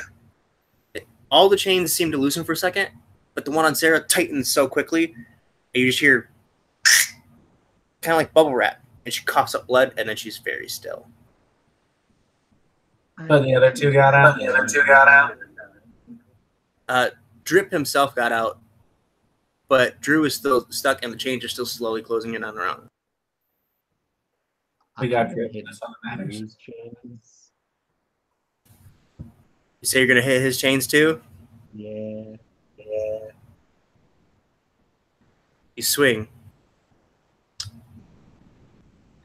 Roll a d20 and hope for higher than 10. 11 or higher. Hey, 19. Nice. Yes, you bash the chains and they loose just long enough for him to drop out and slide over. But his left leg is crushed. He cannot walk.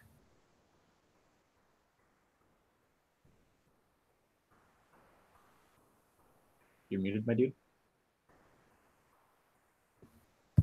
So did anyone else notice that my room just got a whole lot darker? That's fun. I'm gonna have to go back and see the video when that happened exactly. So, it seems to not like getting hit with things. What does? Except for that one maid that father had to fire because she liked it when he disciplined her. She was really nice too. Just as much. It was when Mother found out. Yeah. To think of it, I think that's when we got Sarah. I believe you might be right, actually. Poor Sarah. Drip, do you remember? And he's just baffled that this is what we're talking about right now. Drip, you help. You help Drew get through whatever it is. he needs to get through. Okay, so on the door, those chains are kind of moving and roiling like snakes. Seems like if we try to touch the doors, they will grab us again. And as you see Sarah's crushed and mangled body, the chains are still squeezing, by the way, and slowly tearing her apart. I think we should leave before. What's that?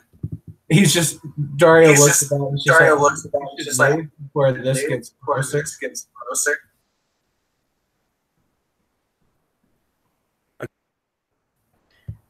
And then, as if on cue, on the slight breeze from the broken window upstairs,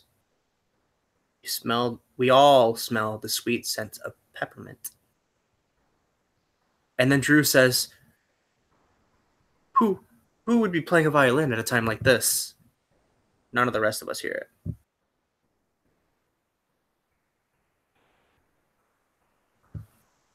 And then he's looking around. Probably because you can't run and it's coming for you next. And Dario starts to back away.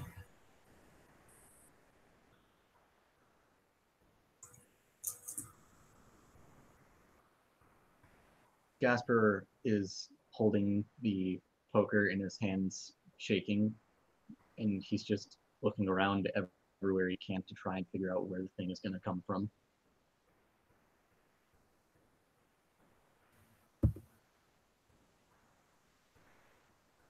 Jasper, I need you to roll a d20. Yay. Hey, that's pretty good. That's a 16. So, in the back of your mind, again, just like something whispering just outside your ear, you hear, never fight, only run. You won't be safe until the deed is done. And you were rolling to see if you were afraid to the point where you're going to run off by yourself, but you made it. Michaela, you want? It's less that I'm not. It's less me being not afraid and more being more afraid of being alone and feeling that thing's breath on my neck again than I am afraid of seeing it in this mass of people. Drips is Dario's human shield, and he will go nowhere without him.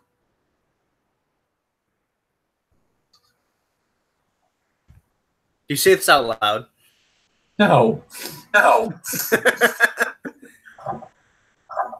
He says it with his eyes every time he looks at Drips.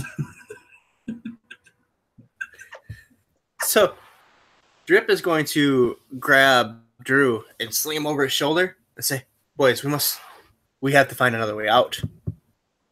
Winston just nods. You could try and climb out that broken window. That'll probably go bad. My personal preference for the plan at this point is to go back to my room, get that scotch, and just wait there to die.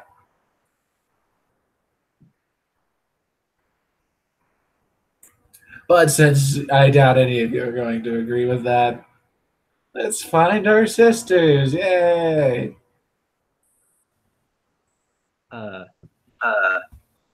You said those chains would would probably try to grab us if we tried to open the door again, right? Yes. Okay. So, I'm about to make probably a massive mistake, but screw it. Jasper, thinking, this thing that hurt the chains before, and it's good at poking wooden things, so he's gonna hit the door with the poker. Any particular spot on the door, or just like hit the door itself? Near like the middle of one of the doors. Roll for luck. Higher than a 12 or higher. I'm gonna fucking die. Oh, hey, no, that's 15. So you knock a nice big. So you knock a nice big chunk out, and you notice when you hit that spot, the chains kind of recoil away. All right, so it's either something with the poker, or they just literally don't like being hit.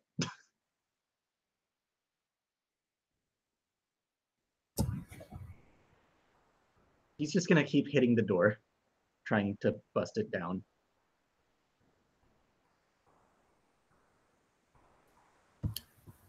So as you do that, I'm assuming everyone's just standing around and kind of keeping watch while you're trying to break this door down.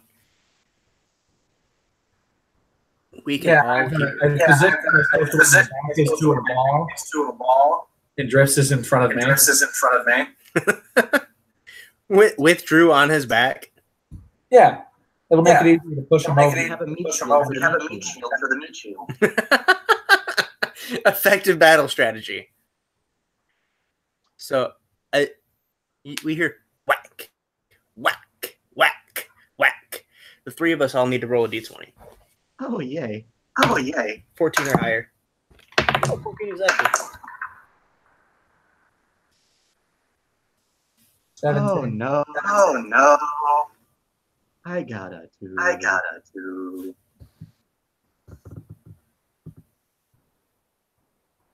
You're too busy smacking the door. How about you, 17.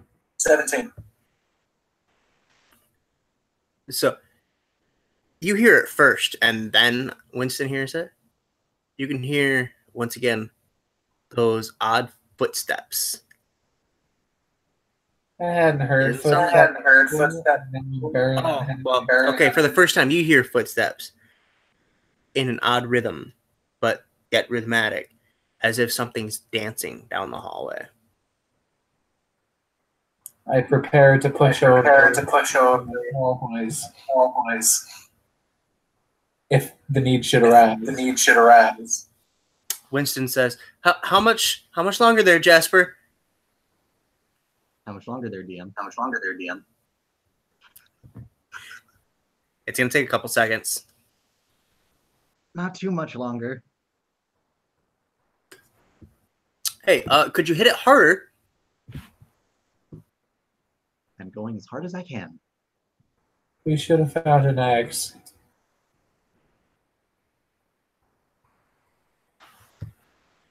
because of the position you're in, not Jasper, Dario.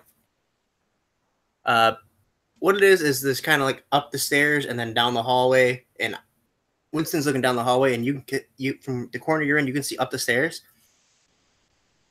We hear the dancing footsteps stop, and you look up and you see a dark humanoid shape. All you can see is yellow eyes, a big, wide-brimmed hat. You can see an arm move towards its chest, and then it moves out, and then you hear tap, tap, tap, tap, and it slides across the floor right up to your feet. You look down, and there's a candy cane. I look down at it. I think that's for you, Drips.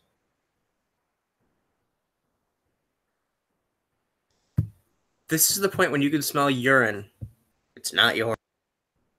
No, I already peed myself when I was drunk, so I'm pretty dehydrated at the moment. My new clothes took care of that problem, though. Thank you, Drips, for cleaning my pee. You muted yourself? To your horror, I muted it, and then I tapped the unmute button, and it double tapped and muted it again. So, I know. To your horror, it doesn't walk down the stairs, but it begins crawling across the wall, and then at the angle down the stairs. I kick him in the back of the knee, grab Jasper, and start to run. Okay. Run So- where? Where? Down the hall, apparently. Jasper, as he grabs you and flips you around, you see that he has knocked Drip Andrew over, and you can see up the stairs this shadowy figure crawling down this hallway, and then there's like an overhang shadow, and as it goes into that, it just fucking disappears. But Dario's already pulling you away, and Winston, just out of fear, follows you. Those poor two bastards. Is the door busted up enough for us to fit through? It was, but Dario's going the other way, apparently. You might be able to drag me through. Roll an opposed strength check. Neither of you have modifiers for it.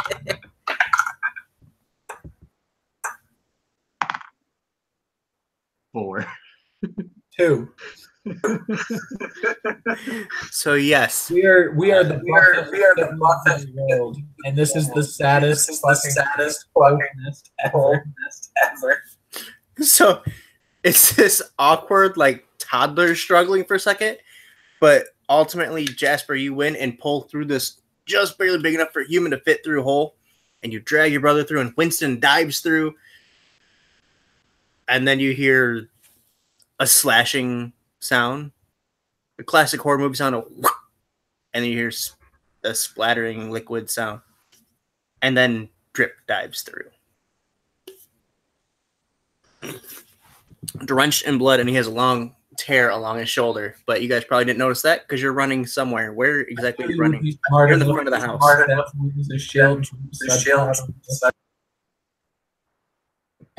I don't say that. Jasper is running towards the stables to get a horse. Yeah. So everybody's moving towards the stables.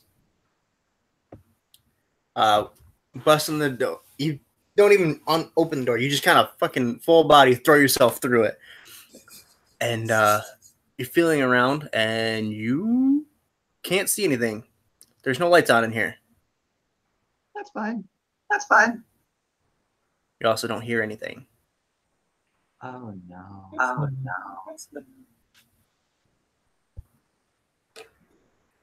Kind of reach into the pocket, pull out my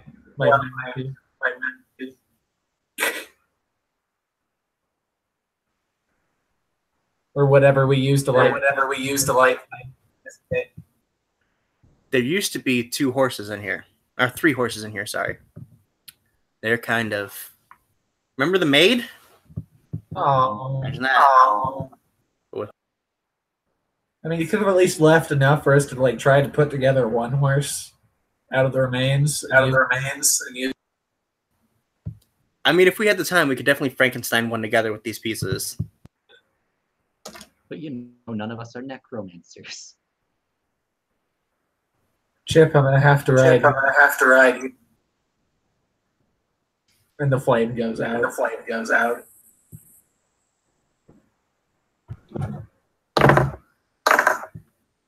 Winston just lets out a whimper and he doesn't say anything. All right, so no horses. I guess we're gonna have to go to the closest place on foot. Jasper says in a very panicked tone. As you head back out the door, I need you to roll a d20. You need at least a 10. Oh, this is gonna. Amazing. I can't tell if that's a 5 or a 15, so I'm gonna roll that again.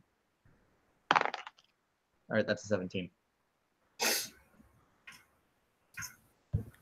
You see a very feminine figure leave the back of the house by itself and head off towards the towards the back acres where the mausoleum was earlier. Okay, they can have fun there. You can't tell who it is, but it's a feminine figure. Was It's it like like a we saw silhouette. earlier, humanoid, or is it more specifically feminine? It's definitely humanoid. Is it wearing a wide brim? It is not. Well, I haven't seen it, so. So yeah, we're just gonna book it. You're gonna run away? Fuck that, whoever that is? Yeah. Are you We're not running gonna be able to do that much. We're not silhouette? gonna be able to do much. Out of curiosity, do you still have the poker? Yeah. Okay. I got my sad. look. So as we all begin running into the woods, Drip I never is said the considerably woods. slower I than never he's said been. woods.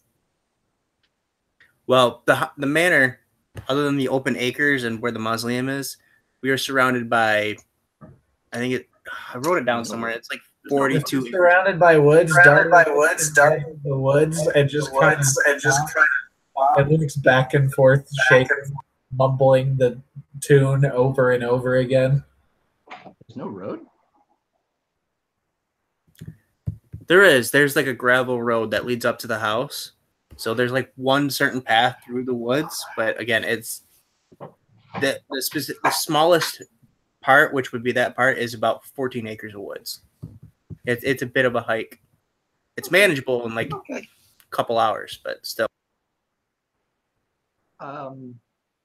Yeah, Jasper's gonna stay on that gravel road going through the woods. That's the Winston's least following amount of- Jasper. The least amount of. If they bump,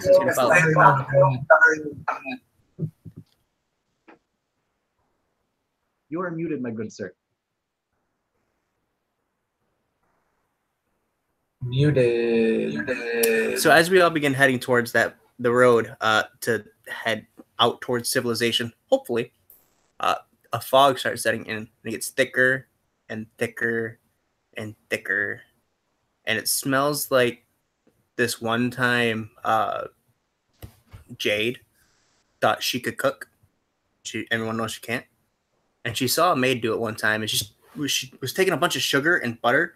She put it in a big pot and tried to melt it all down into caramel, but overcooked it and burnt it really, really badly.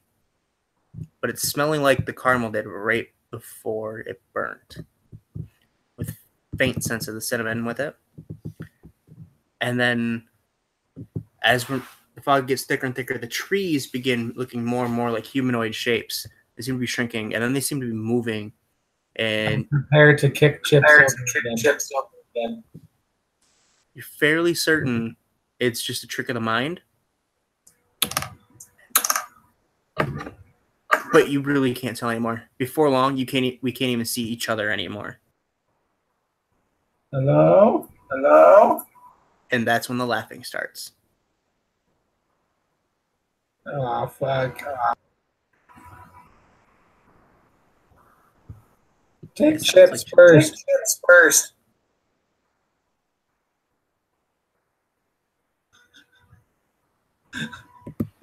As you yell that, usually when you yell something like that, you'd hear some kind of reply. You hear Winston say, "Shut up." You don't hear anything from Drip. I move towards Winston.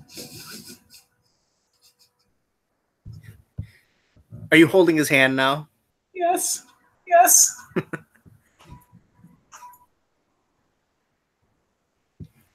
Jesper, are you still there? I'm still here, yeah. I'm still here, yeah. I think it took my advice. My advice. Drew? Or Drip? Drip? Yeah, he did. Yeah.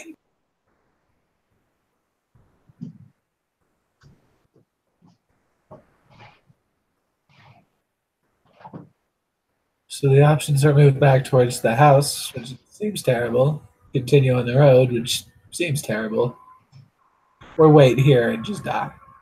Which is starting to look okay. I'm getting out of here.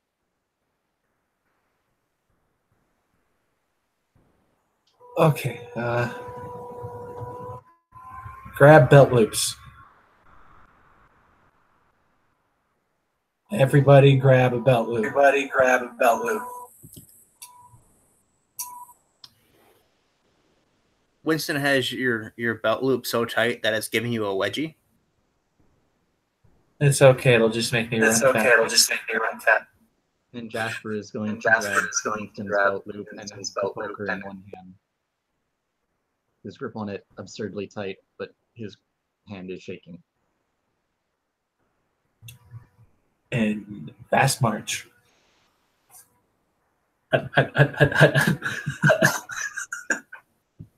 Double time records. Double time records. You hear in children's voice, let's go with...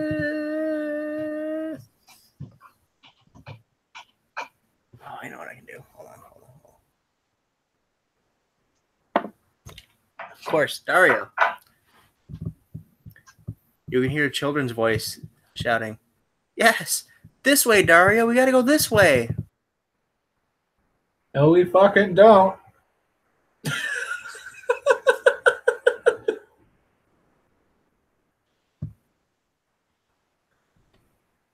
Then you hear, "Come on, if we don't hurry up, Dad'll catch us."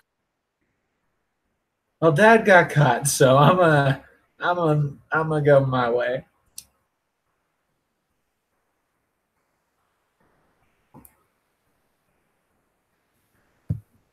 The fog begins to lighten up. And as we burst through it, we're all facing the manor once again.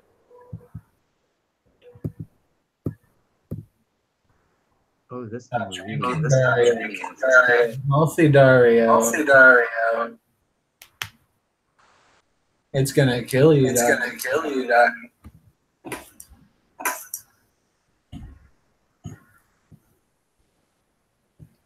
What's the moon looking like? What's the moon looking like?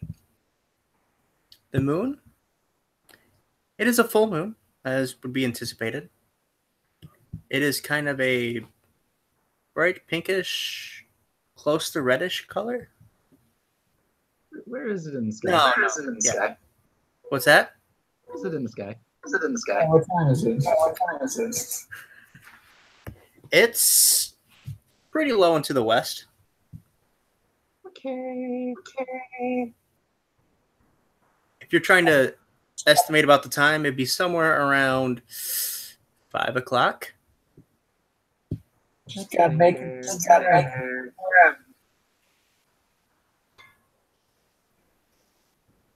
Ideas, Jasper? Jasper?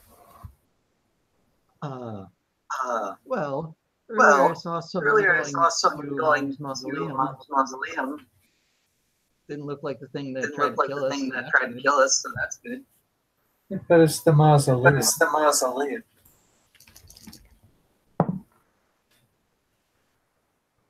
I don't like you I rolling. don't like you rolling. I'd kill Winston and offer. Kill Winston and offer. I also need the two of you to roll a d20. That's better than the last one. That's better than the last one. So that's a 14. So that's a 14. And that's a And that's a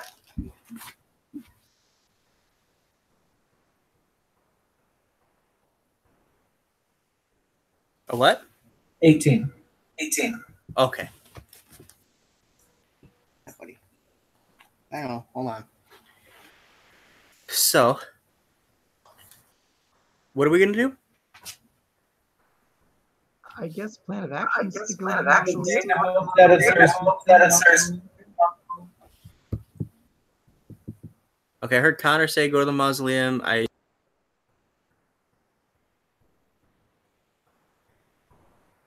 Dario's thinking of the big stone doors and stuff in a mausoleum and is like, that sounds actually kind of okay right now.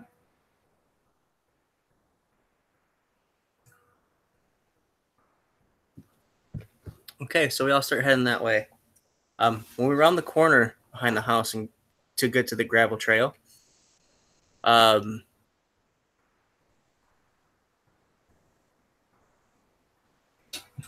Jasper, your foot hits something.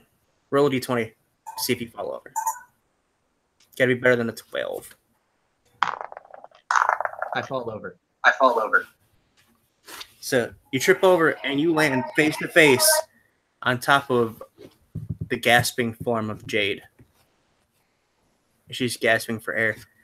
And as you look her over, she's bleeding from a wound on her neck. Like actively gasping, like she's still breathing. Still breathing. It kind of seems like it's more of like a muscle reflex. When you look in her eyes, they're milked over. It looks like she's already dead. It's just, this is air escaping, doing something. Winston, I found Jade. I found Jade. Oh. That means Annabelle's alone. I mean, it's not good that... Dario actually looks a little sad. That's the way I see Dario. He doesn't. He's just like really close to being kind of a sociopath. Well, if she's alone, we better go make sure she's not alone for very long. Let's go to that thing quickly now. Dario will whisper.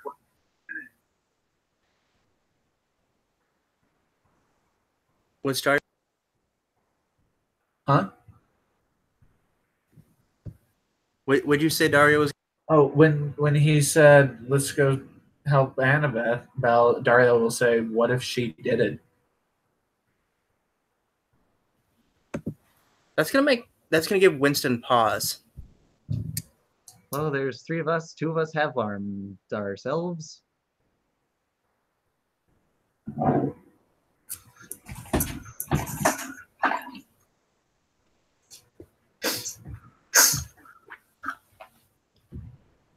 So, if it was Annabelle, do we kill her?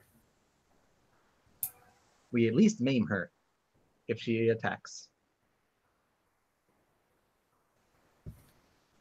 He looks very sad, but I have more yes. questions.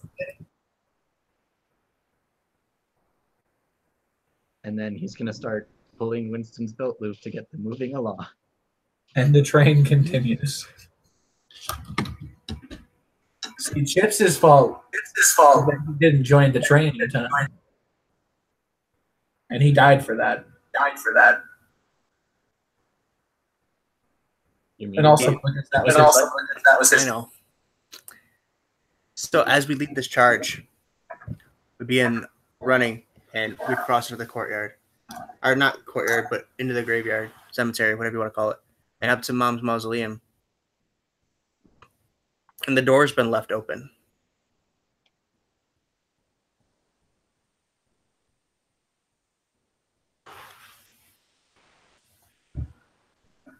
Not covered in gore or creepy writing or peppermint or anything, right? Not So we're going into the mausoleum now. And we're Yeah, that closing the makes door it behind actively us. better than the rest of our house.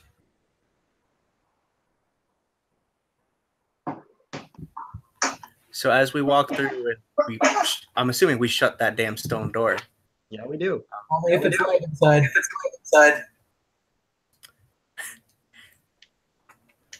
Only if it's light inside. There is a faint light flickering down the stairs. I have a puppy trying to cuddle during this time. No. That's good, isn't it? That's good, isn't it? So Winston, close. that light.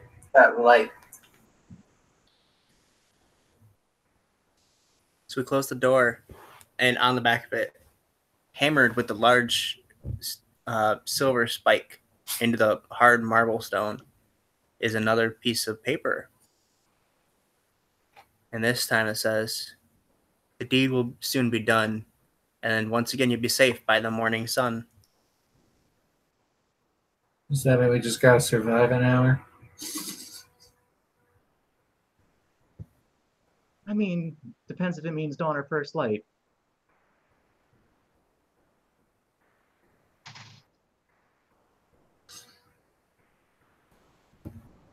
Just kind of got my little.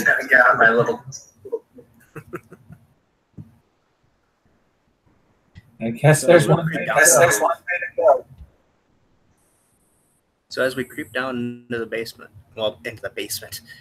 into the catacombs of sorts, what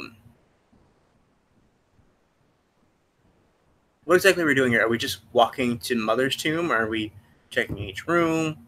We're probably walking to Mother's Are we tomb. throwing Dario in as bait? What are we doing here? Dario just kind of looks at him. Jasper is just going to Mother's tomb. He's still holding on to Winston's belt loop, even though they sleep together anymore. Okay. So as you and I, Dario, I'm assuming, is coming with us as well. Is Dario Not still staying alone. Yeah, that's fair. That's fair.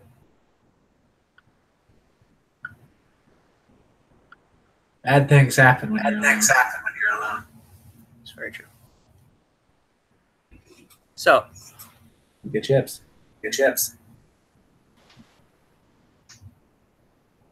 as we get into Mother's tomb, we see that the light is the candles that we had lit earlier this evening.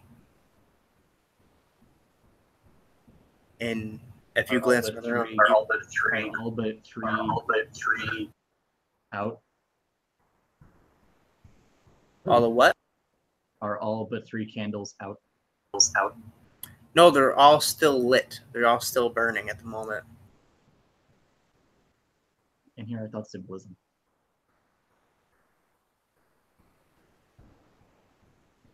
Yeah, that would have been better to use the symbolism, but I missed that. I missed what you were going for there.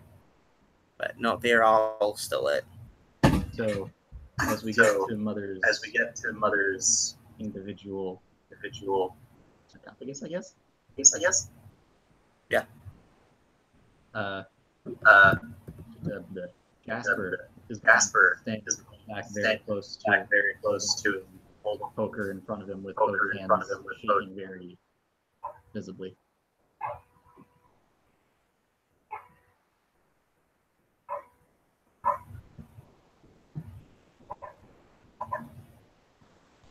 I'm sorry. What was that? I spaced out there. Jasper is standing with his back very close to his mother's sarcophagus with both of his hands on the poker, shaking visibly. Okay. Yeah, and as we all glance around the room, Annabelle is also not anywhere to be seen. Oh, that's fun. There's also not any viscera. She's not like scattered all over the walls or anything. I mean, yeah, then we would have seen her. She's better off than half of me.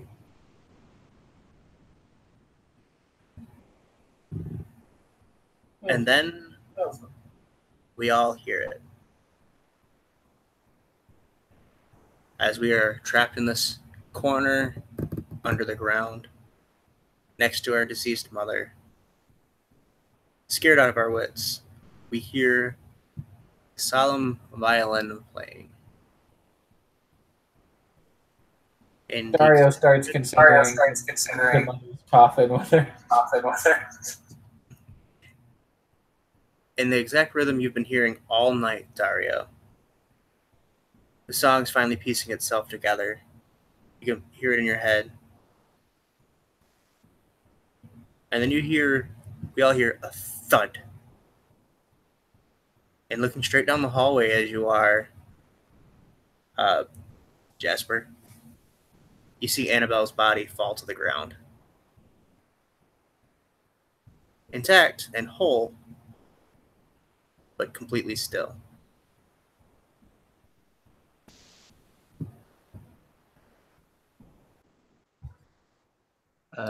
Guys, pick up whatever you can. I think it's in here.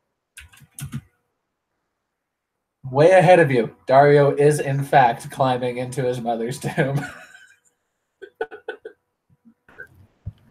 Roll to see if you can slide her sarcophagus lid.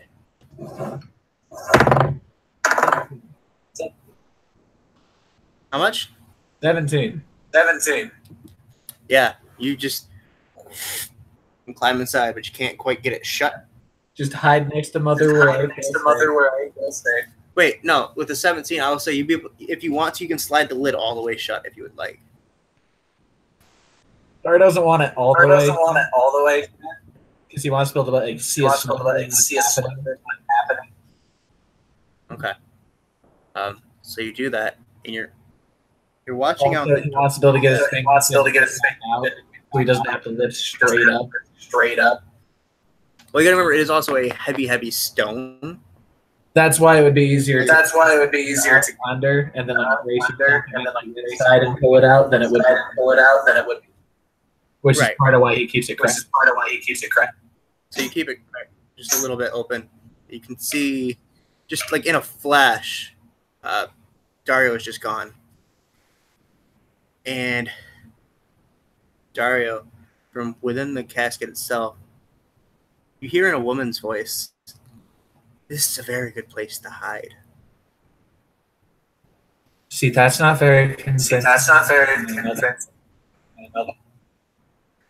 And if you look behind you, your mother's skeleton is like propped up, its eyes glowing yellow.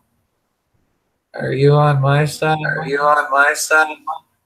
Sorry, I didn't say hi. I thought you were gone. I'm never fully gone, dear Dario. And I'm very. And the eyes begin going more of an orange and then into a deep red, and says, disappointed in what you've become. Peace out. So as you press the lid, she grabs your ankle. Oh fuck! Roll d20 again to try to get away.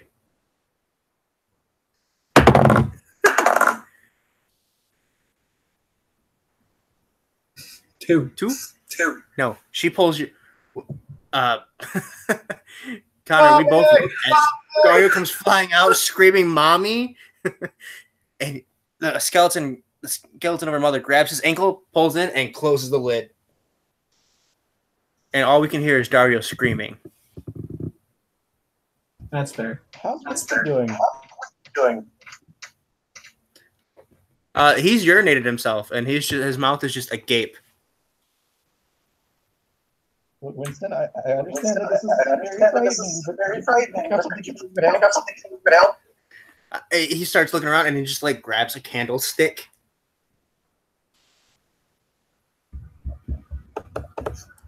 He's looking around, and he's looking around. Doesn't see anything though, and all we can hear is Dario screams.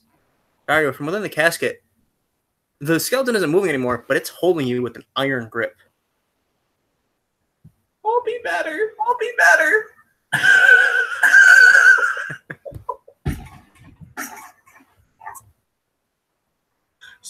Scouts honor. Now, damn it.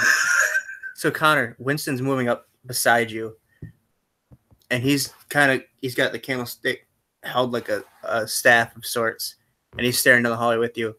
At the same time, we hear behind us, my. We always think mommies will protect us, don't we? We slowly turn around and we see a figure, this super wide grin and a wide brim hat and glowing yellow eyes looking at us. He looks right at Winston and says, Winston, you've always ran to mommy, haven't you? You'd have to know mother's protection runs out. Yeah, I think I got all of them.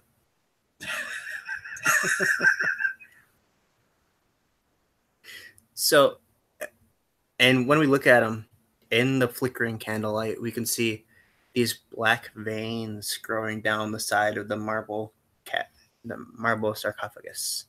So it's this. I don't want to say stark black because that doesn't make sense, but it's a deep black against the stark white of the marble, and it looks like veins or tree roots growing down into the stone.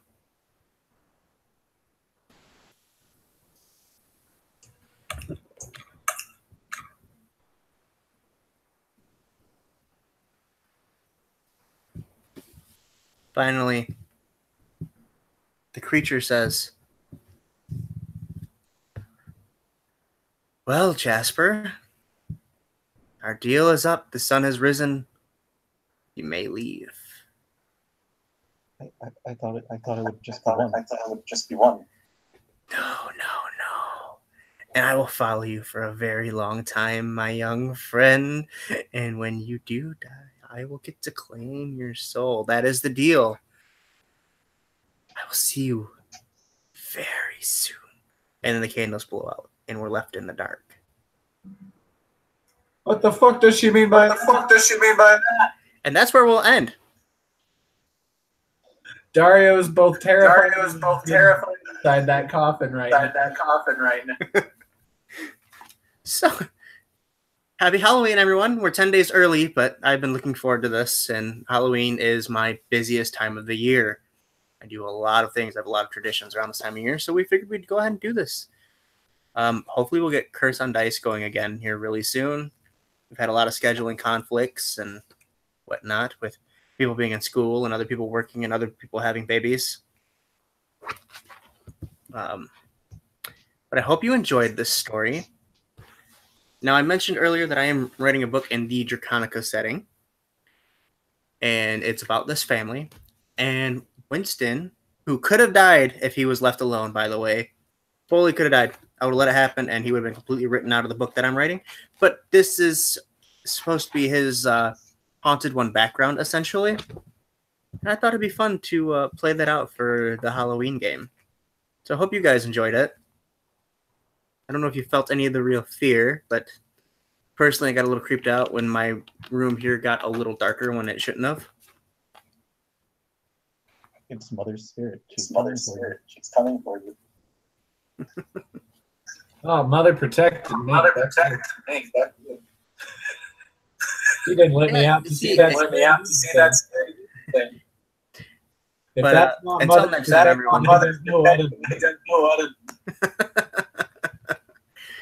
So until next time, everyone, please remember to like, comment, subscribe, check out Connor's channel, Versatile Diecaster, and as always, don't ever forget to check out the Absolute Tabletop Official RPG group on Facebook. There will be links in the description below at some point this week, but I don't know when because I'm super lazy. All right, bye-bye. I hope you know if Dario dies, my little brother buddy, it's fall to you.